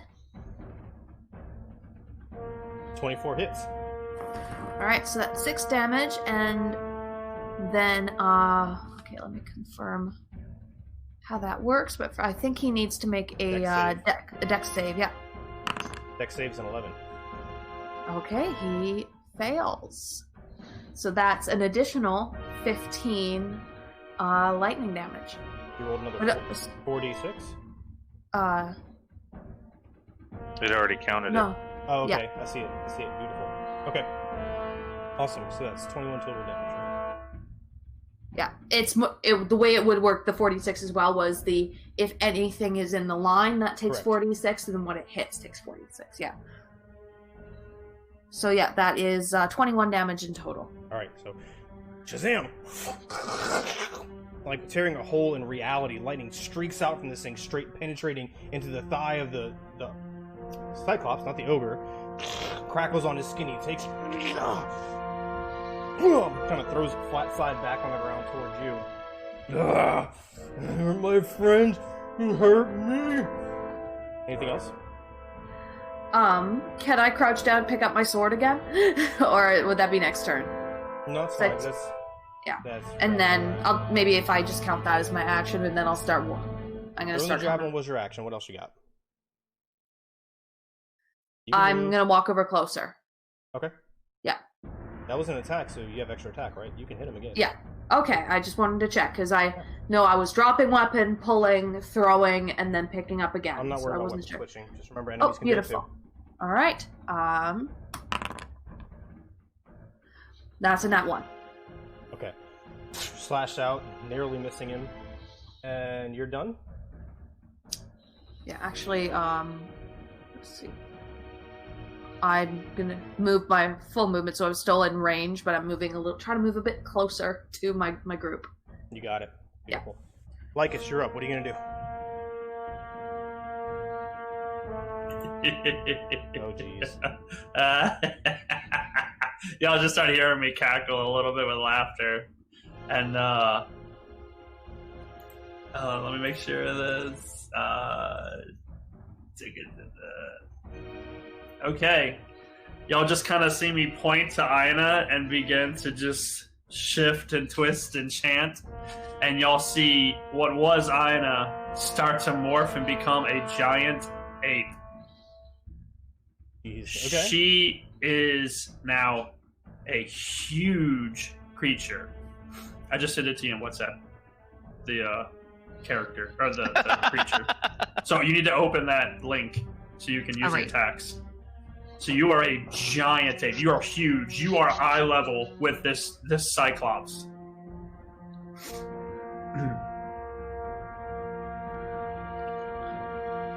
I'm getting a token. King Kong I'll versus get your token in a Godzilla. second. This is quite literally King Kong versus Godzilla. Ina shifts, Yes! not knowing what's going on. Her face twists and the hair starts to come out, leathery skin. Boom, boom, boom, boom, boom. Massive fist slamming into the ground, face to face with the Cyclops. He's slashing out, and she's just. Alright, I'm working on getting you a token here. Alright, so you're gonna use that link I sent you. Use the hit points of all that. Just kind of keep track of it on the side, Okay. like with a word pad or something. And then you'll just click the B for the attacks because you get 2 fist attacks, and that's all you have to worry about. Just the attacks with the fist. Double fist. Double fisticus. All right, that's all from. Is Euron hurt? No, I can't. I can't cast it anyway. No, you're good. Never mind. Do your thing. All right, I'm done. I'm hiding behind this tree. He gives you an 8. That's a big 8. That is a big 8. Alright, and you should be the owner of that token, so you should be able to move it and maybe use the rolls in Foundry. I'm not sure, I know. But double check it. I can move him, but I can't see. Oh, yeah, I just gotta give him vision. Too easy. Should be done. Perfect, thanks. Alright. So, boom, boom, Cyclops. Those two go toe to toe like as you're done. Okay. We're not too sure up. What are you gonna do? How hurt does he look right now? He's got some scratches. He doesn't look too bad. Alright, And he looks hurt, but cool. I'm gonna cast Witch Bolt at Go level for 2. it.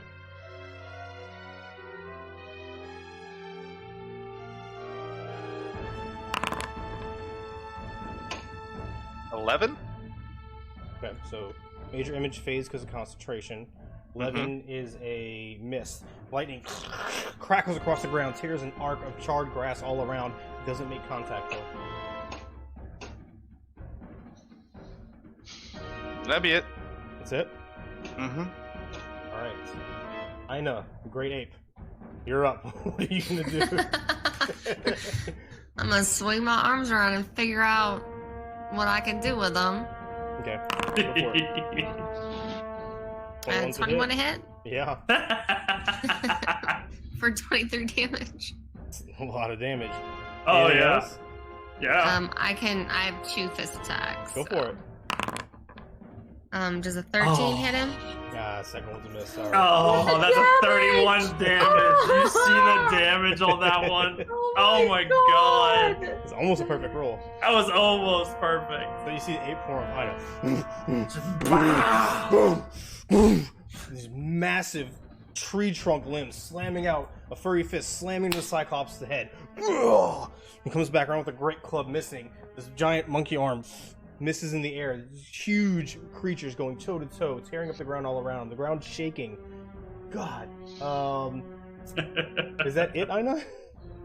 Yeah, that's it. I mean, that's enough. Hercus, you're up. What are you gonna do? Hercus is gonna be like, and he's going to he's gonna try and help. He's going to turn into a giant eagle and begin flying around, trying to claw the giant, or try to claw the Cyclops. So you see him turn into a giant eagle. You got it. It's just finding all the tokens tonight. Yeah, I know. I am working through my collection, y'all. Actually, I already had this one. Check that out. I had this one from the Castor fight, actually. There you go. That's it. Yeah. Yeah. So an 8 to hit, that misses, and then Yep, the versus talons. 22 on the talons Yep. The hit. for 11 damage. Nice. Going for the eyeball. Just Scratching at his face, this giant eagle slamming at the Cyclops' face, trying to get his eye. The ape slamming his fist into his chest. He's not looking good. He is not happy at all. Yeah, anything else? no, I think I'm good. Alright. The Cyclops. Poor Euron. Just like, I'm so small. Cyclops is... You me. And he reaches over to grab at Euron. He's gonna try and grapple you. I need you to give me an athletics or an acrobatics check. He rolled a 26. The only way I could have beat that was even matched it was with a nat 20. So, are you going to beat? Are you going to beat a motherfucker with another motherfucker? Is that what you're doing? You see him, it's like Hulk versus Loki. Wha-bam, wha-bam, wha-bam, wha-bam.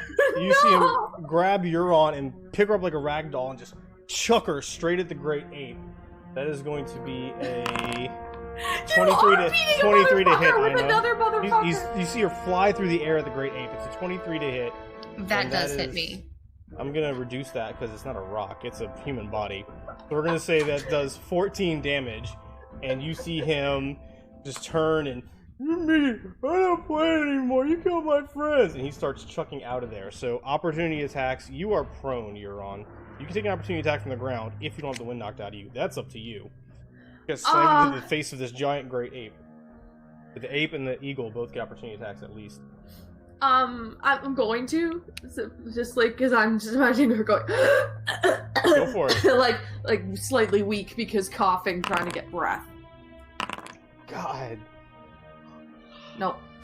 All right. So the first fist comes around, wham! Rocks the Cyclops' head. He's stunned as he stumbles forward a few more feet. He is barely holding on. Giant Eagle gets an opportunity attack. Kill him, kill him, kill him, kill him. Josh, did you hear me? No, I'm sorry, I missed it. What's that? The Giant Eagle gets an opportunity attack. Ah! He's hanging on. He's barely hanging on. Please kill him. 19 hit. 19 hits. 19 hits. 9 damage. Chucks you into the great ape. You kind of bounce off his forehead and fall 15 feet to the ground with a splat. You see him turn to walk away. You slash out with your Makar, narrowly missing his heel. Meanwhile, his body gets rocked by this massive fist from the side of the gray ape. He gets turned to the side, right into the face of the eagle. The eagle slashes out at his eye. You see the eagle rip back. The eyeball bursts out of his head. Blood starts pouring down his face as he rocks for a moment.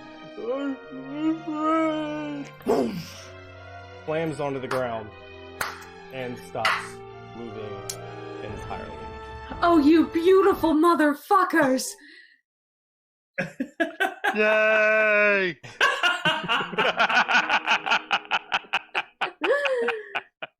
Oh shit! I'm so tired. Oh damn!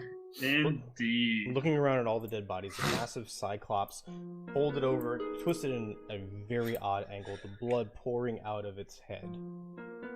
Arcus drops the eye.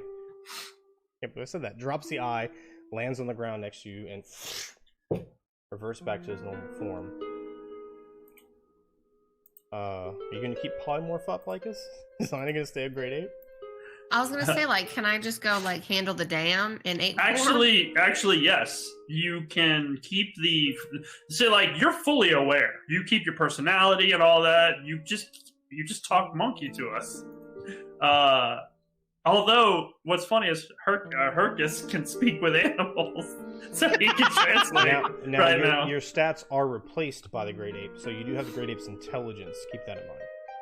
Right, but she knows. Yeah, but they're pretty fucking smart. No, yeah, it's an ape. I'm just making sure. It's got a 7.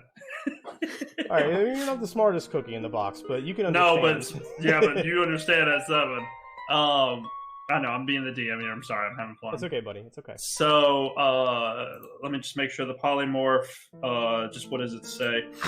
It lasts for 1 hour. So yeah. I'd say we can run her. Yeah, I'll be like, come on, let's get you and let's get that dam broken. As you're doing that, your eyes gaze across the battlefield now. Look at Ina as you're talking. They come across the lonely wagon standing behind the tent. I'm going to go get up, wheezing because I just hit a, whole ass gorilla with my body. And which direction's the wagon again? It's behind the tent. Don't worry about the map anymore. Yeah, I'm gonna head over and sheath sword, wipe off any blood, and I'm going to just, as I get close, I'm going to call over and just go, "You're all right. It's safe now." I'll check and see if there's a door, a locked door. There is a door. There's a crude lock on it. It's rusty, but it's thick. And you hear, "Is it safe?" Yeah. I will try and break the lock. Okay. And give me an athletics check. Or an attack roll. Either way, doesn't matter.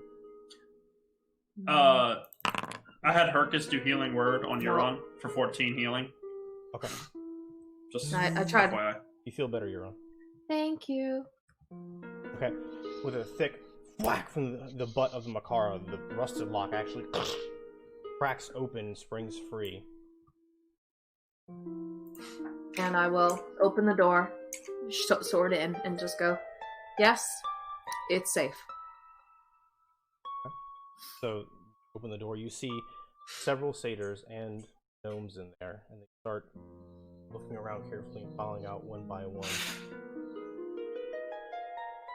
So much. Who are you? Sent you. Your friends at camp sent you. Sent us to help you. You're the heroes.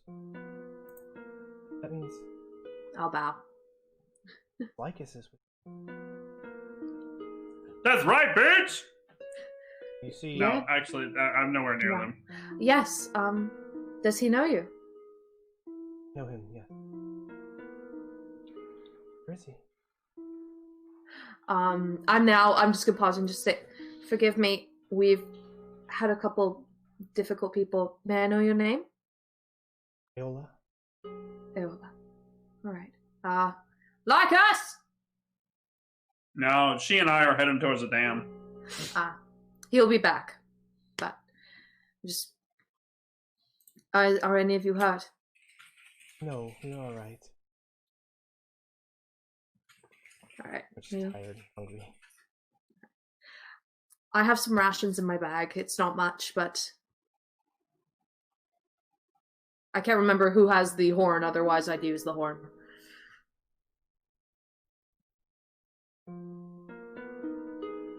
Just wait here for a moment. Came from the vineyard, yes? From the city first, but yes. My brother still? Who's your brother? Castor.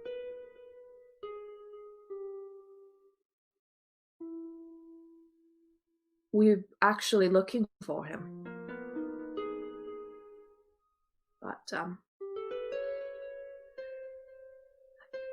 so, hold on. Just so I this is meta here. Do I remember Lycus explain that this was that it was Castor's sister that he... In the conversation that we had, Castor said he killed her. I know, but I don't think you did because you were in shock. But what? So, Euron doesn't know. Euron doesn't know about Castor's sister. I know she wouldn't know about me and the sister. I think the most I know is that Castor was furious with Lycus about something. Yeah. I'll just go. We're looking for Castor ourselves, but they'll be back momentarily. We're just trying to deal with the dam. Good. That means... Well, I take it you're not a fan of your brother? Or... It's complicated. If it helps, we've had... I understand. I've met him. I definitely understand.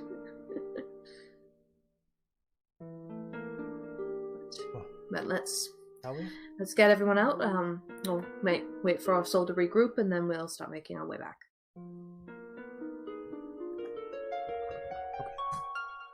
Okay. And that's where we're gonna end tonight's session.